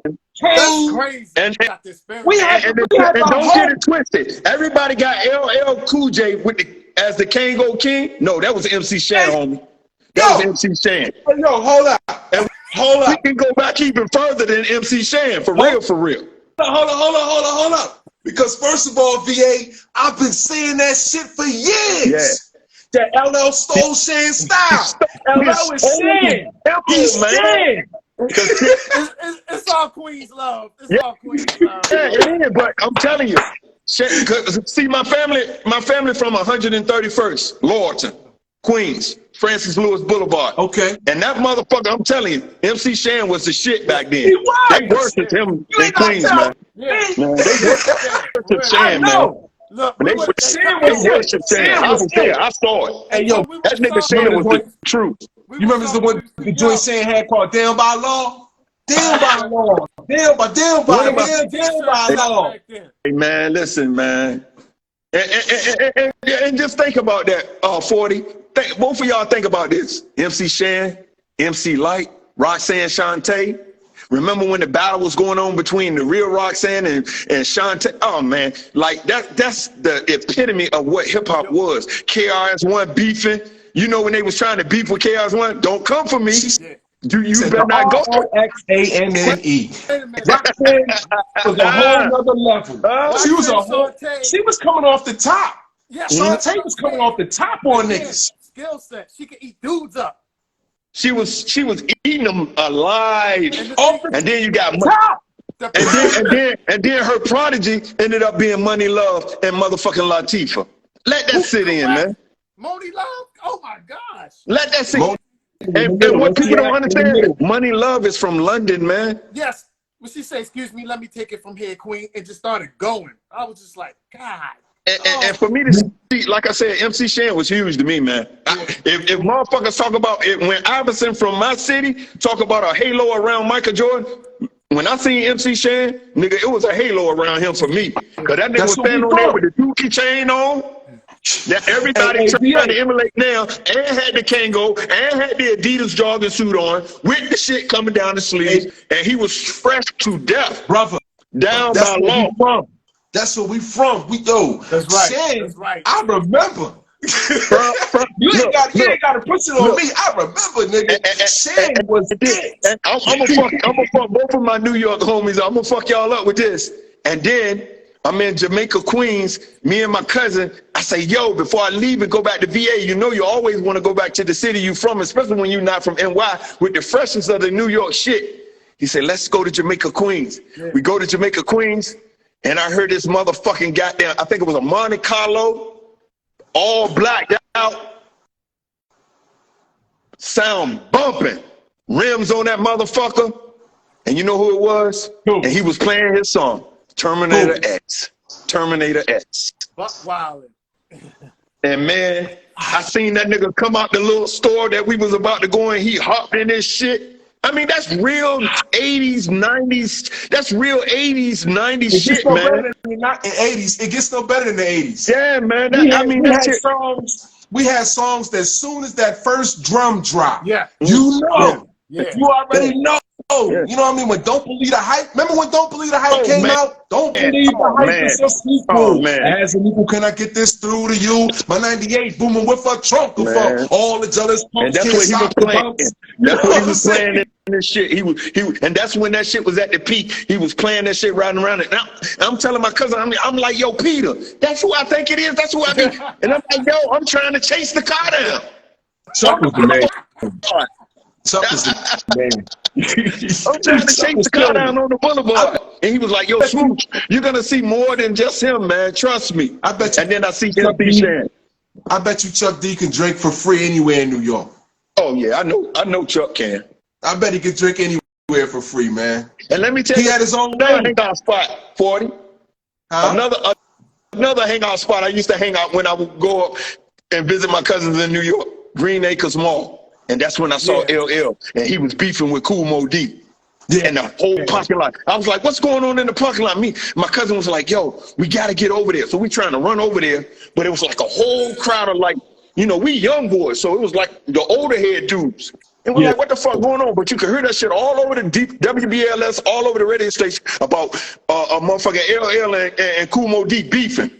And they was like, and it was niggas that didn't like LL straight from New York. So hating just ain't started today. They was hating way back then. They didn't like LL. And that nigga was in Green Acres Mall. And I seen that nigga come through that bitch. And when he came out, I just seen MC Shan literally a month, right? And my summer about to end, and here I am right before I'm about to come back home. And I go back home and I tell my sister, and she don't believe me. And back then we ain't have cell phones where you could have pictures and all that. It's just word of mouth. You gotta have to trust the motherfucker back then. and one thing that when I got back home to VA that got me in a whole lot of fights, I went back home with the fucking Gazelles. You know what I'm saying? I came back home as a young 16-year-old with Gazelles on. I got a pair right now. You know what I'm saying? I heard Gazelles. Not the new age shit where they done tricked them all out. Just the basic Gazelle shits that niggas was literally stabbing niggas in the subway for. And you from New York, so let me kick this old game to you and see if y'all remember this name. I went to a party in Queens Village with my cousins, and motherfucking, they said, yo, just stay beside me, stay close. These motherfuckers, and one of my cousin's homeboy, he was a part of that gang. His name was Jamal. And let me know if you remember this gang back then. Boom Bash. It was a New York crew called Boom Bash. And them niggas was terrorizing Queens Village. Them niggas was ruthless. They would take, remember the M80s? Man, they would take M80s and throw it at a nigga car. And I never knew an M80 could blow a car up, yo. Really? They would put it in the tailpipe of a car and blow that bitch right up on the block, man. I seen that shit. Supreme Team. I don't know about, because my aunt lived out in Queens. So I'm not familiar with those cats. Yeah, Boom Bash, man. Them niggas was ruthless, man. Wow. They came to a party we was at, and my cousin was DJing a backyard party. And them motherfuckers came to the party, and everybody in the party, I just remember that whoever the one nigga that was they leading the group, he made them niggas shut the music off. And they had to literally, the nigga, whoever he was, I wish I knew his name or had a picture of him. I wish we had cell phone back. But that nigga came in there and told them niggas shut the music off. And they shut the music off. And everybody didn't leave the party. Niggas was just hanging around. And you know who they was waiting on? Who? The rest of their crew to come. And then all of them niggas showed up. And then when all of them niggas got back there in the backyard, there's a little backyard. You know how New York is. You know how the backyards are. Nigga in the backyard. And then once all of their whole crew got in the backyard, they was all in one corner. And then that nigga did like this to the DJ. And that nigga started a party all over. And them niggas was buck wilding and shit. That shit was crazy to me. And that's when I knew, like, yo, you don't want to fuck with New York niggas like that. Because they was unified. I come from a city where everybody was doing their own thing. Them niggas was like this. And I never forgot them niggas, man. Boom Bash, man. Yeah. Yeah, man, them niggas they was dope, man. To me, they was dope because they stayed together. All of them had, you know, sometime when they would go to parties, they had their little jean jackets on, and then the other time they had on their little jogging shoe with their little shell toes. Right. Back then we wearing Diodors and Elise. Yeah, you know what I'm saying? Y'all remember the Elise and the Diodors? Yeah. And them niggas in the Sergio Tassini jogging suits and the Lacorda Sport. I just bought a fly pair of Diodors like 3 months ago, bro. Yeah. I got a fresh white pair upstairs right there. Word the up. Lacorda Sport, all that shit. Them niggas was wearing that shit, and them niggas was fresh to death. And I said, yeah, I gotta. That's hip hop to me. Yeah. I gotta be like them niggas. The Lecoq Sportif shit, that was Jazzy Jeff and Fresh Prince. They was rocking that. Yep. Yeah, I had that. LL with the British Knights. Yeah, the British Knights. All that shit was coming out back then. Yeah. He did both. And the Troops. I was rocking Troop when we was kids. I was rocking Troop on North Alta. Yep. You know what I'm saying? Yeah. Word up. Yeah, man. So it was a dope time, man. And that's the part about New York when, you know, especially doing the East Coast, West Coast. I'm like, man, I really hope New York get back to New York music and not try to compete with West Coast.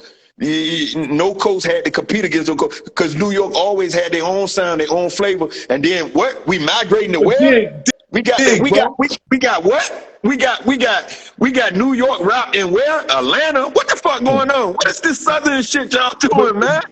But Dig, bro, what you think happened that New York lost its grip on hip hop?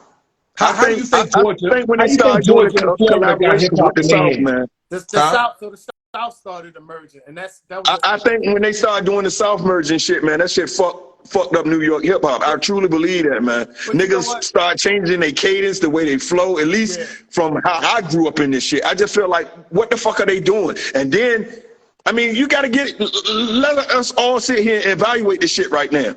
And then you got Master P that came along. Yeah. So what is this shit that's dominating New York hip hop? And they say, what? This sound out of Louisiana? What is this shit? But that's what happens. Here's what I think, brother. When you take your foot off the gas, though, when you relax, you get to the top, and then you get to the top of the mountain. And if the king is no longer hungry, he ain't gonna eat no more. Everybody just gonna keep coming. Because if you don't keep their hunger, And look, I'm gonna tell you, what started it all, and they was dope. Outkast, like, oh man, Outkast was dope, but I think they was dope. They opened the door and too many people came in that didn't need to come in, and then you know exactly. Because they was the dopest out of all of them from the South. Let's keep it 100. They was the dopest, had lyrics, and they had a cadence, and it wasn't like that slurred, chopped and screwed type cadence. They had a real cadence. I'm gonna be honest with you.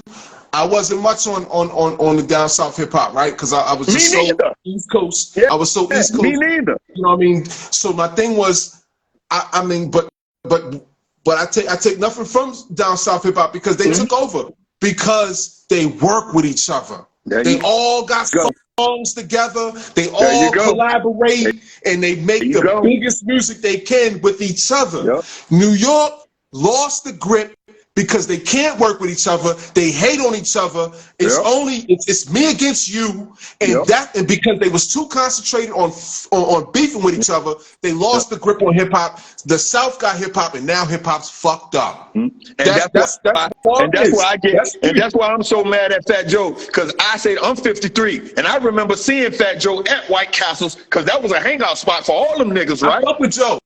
I fuck with Joe. And I'm saying, man, Joe, I remember seeing Joe out there, but Joe was super chubby fat then, man. Yeah.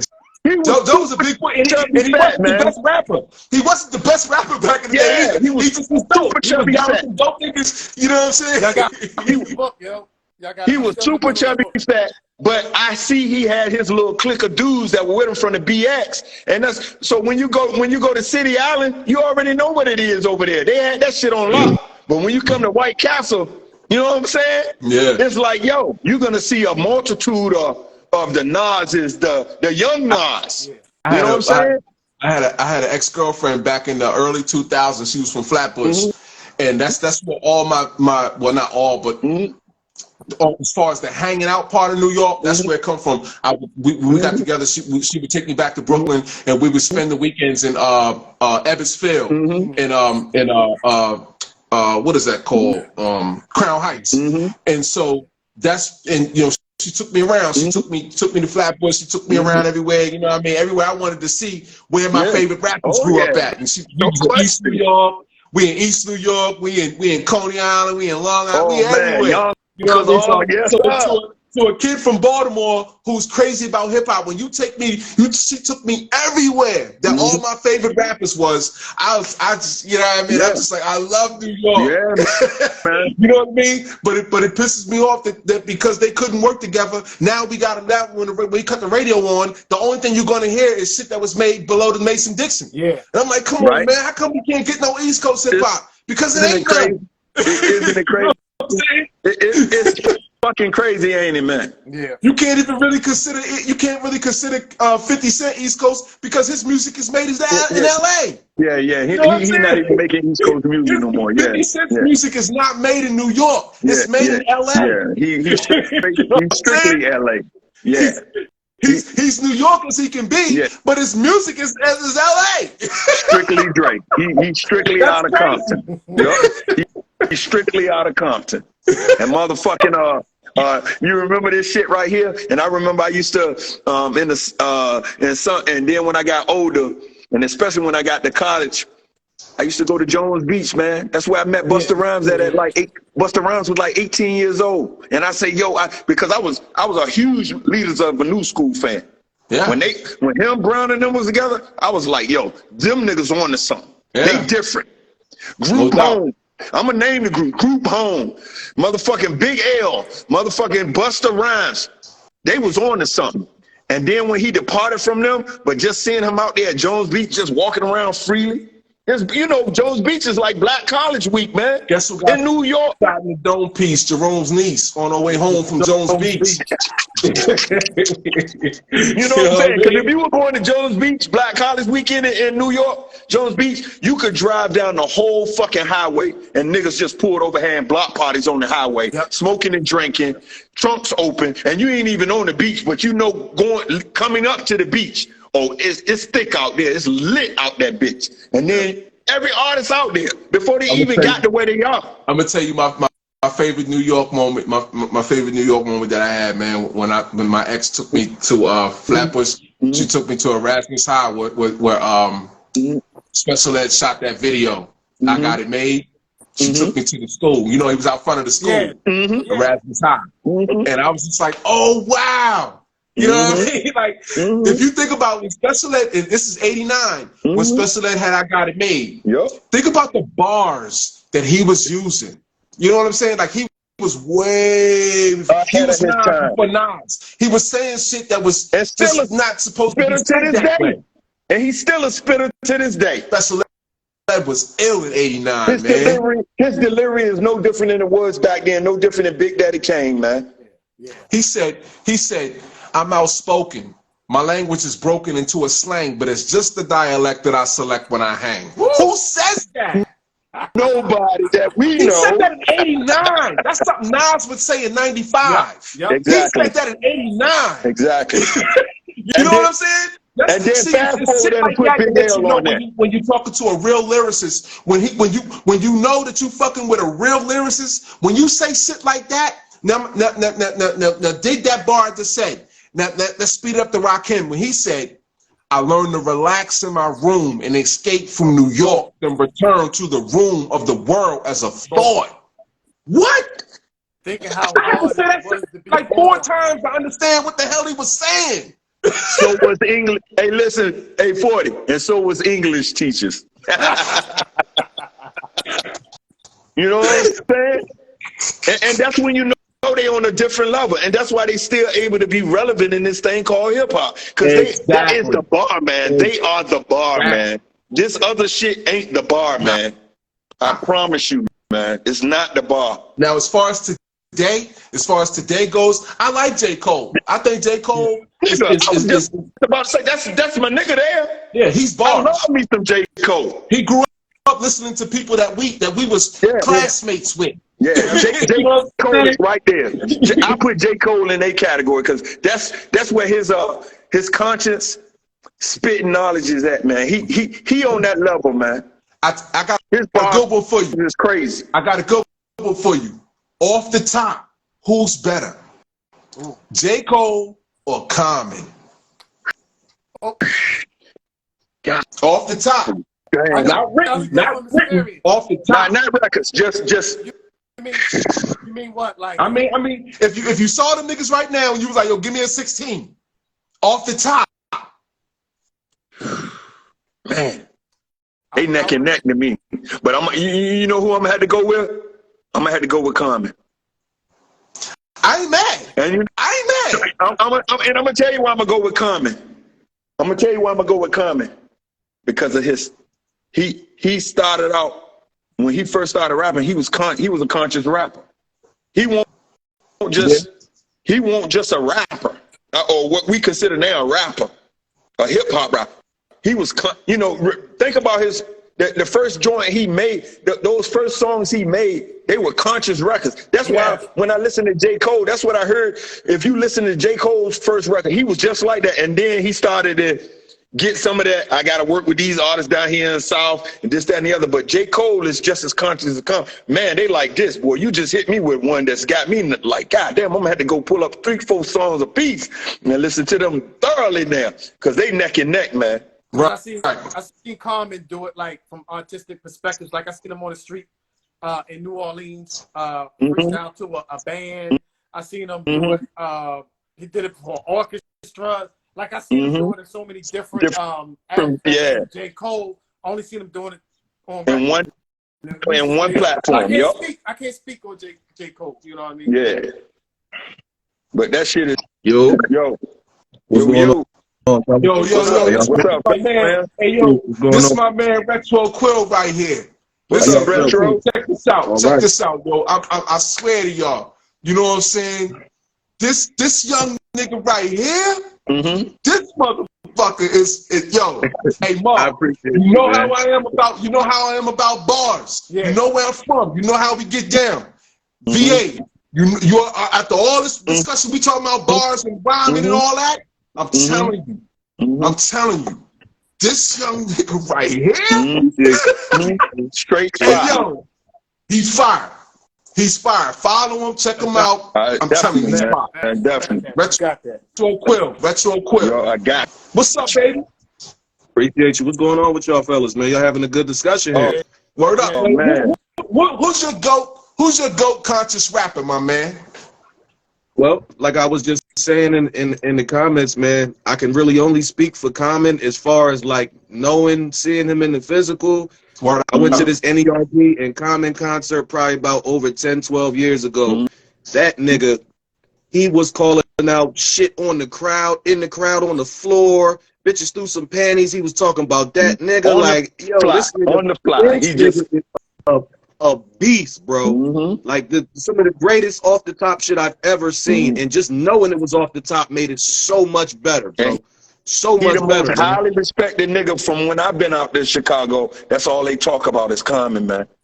And he should be. Yeah. And he should be. Yeah. You remember you remember the verse that he kicked on the corner? I wish I could give you this feeling. I wish I could give you this feeling. Hey, yo, I was like, what? Yeah, that is a classic joint there. Yeah. That right there, yeah. Woo! Yeah. On the Kanye beat too. Yeah. Hey, yo, that's dope. He did it over Kanye too. He damn sure up there, yeah. And turned that shit into something that, can't be duplicated. I miss that. I miss that version of Kanye, bro. No homo. Like, I miss that Kanye era with those type of Kanye soul beats. And, I don't think we'll ever get that again. You know what I mean? His contribution to the game will not be forgotten. Now, he's on some weird shit. I know. But that, man. Be honest with you, Quill, because they don't want you to keep your soul. They don't want you to maintain your soul. They knew coming out, Kanye had soul in him. He was ours. But they wanted him to be theirs. So he makes their music for them. You see what I'm saying? But before, he was ours. That's why his shit sounded like, hey, yo, I was fucking with Kanye. I still fuck with Kanye as a man. I fuck with Kanye as a man because he got his beliefs and he stands strong on his beliefs. Even if our beliefs ain't always the same, but you stand strong on what you believe in. We can agree to disagree. Right. Yep. But now his music's a little different now. You see what I'm saying? Because the influence have gotten to him. But 10 years ago, Kanye was out. Oh yeah. He belonged to us. Oh yeah. Yeah. You know what I'm saying? And he was right at 16 for us. He was giving 50 Cent the blues. He was giving 50 Cent the blues. Nobody gave 50 Cent the blues. You know what I'm saying? Right. Oh man, you got me on that. Man, that's tight too. J. Cole's a motherfucker. Boy, that's a that's like man, that shit got goosebumps on my arm, man. That shit is close, boy. That's neck and neck, boy. That's like a foot race. You know what I'm saying? Old school foot race in the neighborhood. You know what I'm saying? I think Common, J. Cole, just on a not even just on a conscious level, on a lyrical level. Yeah. These are some of the most talented brothers lyrically I've ever heard in my life. And I could put a list as long as shit and I wouldn't know where to place these rappers, but we want to talk about lyrically and conscious sometimes too, but can just really fuck something up with some bars. Number one, I gotta say Thought, man. Black Thought, man. Black Thought. Oh man. Oh man. Number one. Oh man. Number one on my list. That's just me. I can't speak for number one on my list. Messiah of Messiahs. Oh yeah. Oh yeah. You ain't gonna get no argument from me. I'm a Black Thought fan. Yeah. I'm a Black Thought Messiahs, baby. It's crazy because like it used to be the reverse. Like, you know, over time, some rappers started getting worse, but brothers like Black Thought, like this nigga just keep better with time, bro. That nigga got a master at what he does, bro. Just a straight wordsmith, and I look up to shit like that, man. That type of stuff motivates the shit out of me, bro. I'm telling you, man. When I see somebody go off, I'm like, all right, I got to get back to it. I'm on it. You know what I mean? You know in Philly, they don't even talk about Black Thought. They won't even mention his name. Isn't that crazy though, yo? That's crazy. Philly. When we was growing up, Philly hip hop was the truth in the 80s. Now you got Benny Siegel and all those guys that came along in the late 90s and all that. That was cool, but the movement wasn't the same as when it was the Hilltop Hustlers and 3 Times Dope and all that. That's Philly hip hop. Philly hip hop. You know what I'm saying? That shit they doing now, whatever. You know, kill them, bang them up and all that. But EST, the Act Nicholas one. There you go. You better say that, my Tough Crew. Remember Tough Crew? My part of town. That's what Philly hip hop was. Philly hip hop. You know what I'm saying? That's why, like, today they kind of like New York. They too busy beefing. Gilly and them want to do this, and Petey Crack and them want to do something else, and ain't no unity. They beefing. New York the same way. They beefing. But back in the 80s. Remember Bahamadia? Man. The game is the game. Bahamadia. You know how we do. Indeed. Bahamadia is crazy. Hey man, you take me back to my childhood, damn boy. What you know about Rhapsody? Oh my God. What do I know about? Don't go Man, come on, man. They ain't ready for all that. Don't turn it down. Man. Oh man, come on now. Oh man. Oh man. Stand up. Absolutely. North Carolina stand all the way up. She's a fucking beast. He got that shit. She's a fucking beast.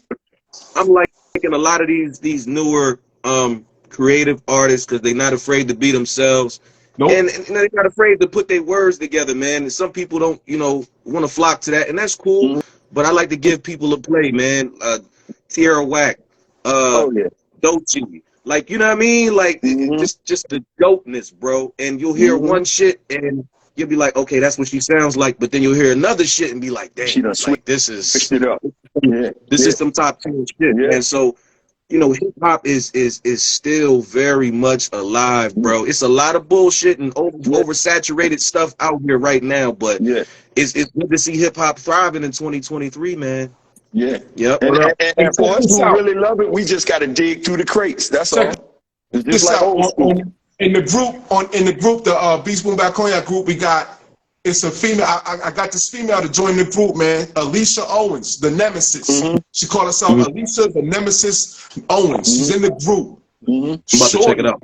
She's my personal Bahamadia. She female for one. We don't have that many females in the group. You know what I'm saying? So she's a female MC. She got good production behind her. I don't know who her producer is, but she got good production behind her, and she rhyming. So when you see her in the group, listen to what she doing, man. Shorty's dope. Wait up. Her name is Alicia, the Nemesis Owens. The Nemesis Owens. Dope, man. The Nemesis Owens. I'm going to definitely remember her. Word up. She in the group now, man. It took me a couple of weeks to get her to come in the group because you know how like if you never hit somebody in their messenger, your message might show up as spam, so they don't never fuck with the shit. But like one day, I guess what I had to do was I had to hit her on the beat page and be like, "Shorty, I've been inboxing you. Check my message. I'm trying to get you to join the group." So I guess she finally looked at it, whatever. She came in, joined the group, and you know, I mean, ever since then she's been posting. But if you see her on there, man, check her music out, man. So she's from California. She's out on the West Coast right now, and she rocking, man. She doing shows and all that. Yeah, that's what's up. Yeah. Hey, listen, fellas, I gotta run. I gotta get myself together. I'm a little. I'm tapped in on you now. Check me out. I'll definitely follow you back. And I was a little turnt last night. I gotta get myself together. But appreciate you, bro. Always great discussing this. All right, y'all take care, man. Peace. All right, no love. Yes, sir. No doubt. No doubt. Man, y'all just fucked me up with that comment and got, oh man, J. Cole, I love me some J. Cole, dog. When that young nigga came out, I say, yo, you ain't even have to wait to figure out what he was gonna do with it. From day one. Representing Carolina. Yeah, him, Rhapsody. I mean, from day one, you already knew what it was gonna be. They ain't had nothing since Peter Pablo. Yeah. They ain't had nothing since Peter Pablo. Right? And he bought it too, and he ain't looked back since. He been bringing it ever since. Yeah. You know what I'm saying? Yeah, man. And he conscious. That's the most important part for me. I love the fact that by him being so young, he's so conscious still, even in his delivery and his words. And if you literally sat there and just close your eyes, it's crazy, man. You can literally draw a painting from just listening, especially to the most conscious rappers. It's like, yo, they paint a picture. You just got to close your eyes to see it. It's so visual, but it's methodic. It's melodic. Because when J. Cole rapping, just like Common, it's like, man, you know exactly where they coming from, what they talking about, what they saying, the whole nine. You don't have to sit there and break out some thesaurus and say, what the fuck? What is this fucking goddamn fucking shit? These niggas like making up, this shit don't even make sense. Like some of these niggas you gotta really listen to, it's like, man, that shit don't even make sense, man. What the fuck y'all talking about, man? But the words, you know, the beat pattern matched up with the words, and so the average motherfucker listener, the consumer, he ain't going that deep into it. No doubt. You know what I'm saying? What I got going on, my man that just left Quill, I got him and another ill ass dude that I've been knowing for about 10 years, or a little longer than 10 years. They're gonna I got them. They don't even know each other. I introduced them on the internet pretty much. They still haven't met each other face to face, but they both lyrical beasts. And so I'm producing an album for them too. You know what I mean? To get together and produce a whole album. It's gonna be crazy. Like I got a whole set of beats to the side just for them that I haven't put on Instagram, so y'all not gonna hear them until they come out. You should, keep that shit in storage until they ready to goddamn motherfucking murk on it. I'm telling you, when y'all hear these two together, man, like I just met Quill like maybe like 5 years ago at my old job. You know what I'm saying? Like I said, he was a solid dude from the time I met him. You know what I mean? He always, you know, we still in contact and everything, even though I'm not at that job no more. We still, you know what I mean? But I already slid him like 2 beats. He done spit on them and gave them back to me. I'm just like, oh yeah, we gotta work. Because he brought my beats to life. You know, when you make a beat, you know what I'm saying, and a motherfucker around with your beat and he do it justice and bring your beat to life, it's like he an in-law. Like he married my daughter. Yeah. You know what I'm saying? I'm like, oh, you my son now. You know what I mean? Like, word, I fuck with you. You know what I'm saying? Yeah, no question. He younger than me, but his heart in the right place. He a hip hop dude. You know what I'm saying? So I fuck with him, man. Like, yo, when you hear this shit coming out, man, him and my man Krills, when you hear them both come out, yo, I'm telling you, this shit gonna be crazy. I got top of the line beats on the side waiting for these niggas, man. That's what I'm trying to hear. Yeah, man. Hold up. Word up. But Dig, man, hey, listen, man, I appreciate y'all coming through. Of course. You know what I'm saying? We're gonna link up again. Definitely. Appreciate your time, VA. Appreciate your time, Mark. And you right here, 40, so we like right here close to each other. So you know what I'm saying? Yeah. He in Baltimore too. Y'all next to each other. I'm in Delaware. Yeah. Oh yeah, we right here. Yeah. Yeah, but right we definitely gonna link up, man. All right, Yeah. Word up. But listen, man, like I said, man, I appreciate y'all, man. I'm ready to get up out of here. All right. You know what I'm saying? Go hip hop. Let's link again. No question. I'll holler at y'all next weekend. All right. All right, No y'all. All right, question. later. Love you. Peace. All Mark. right. Peace. Peace.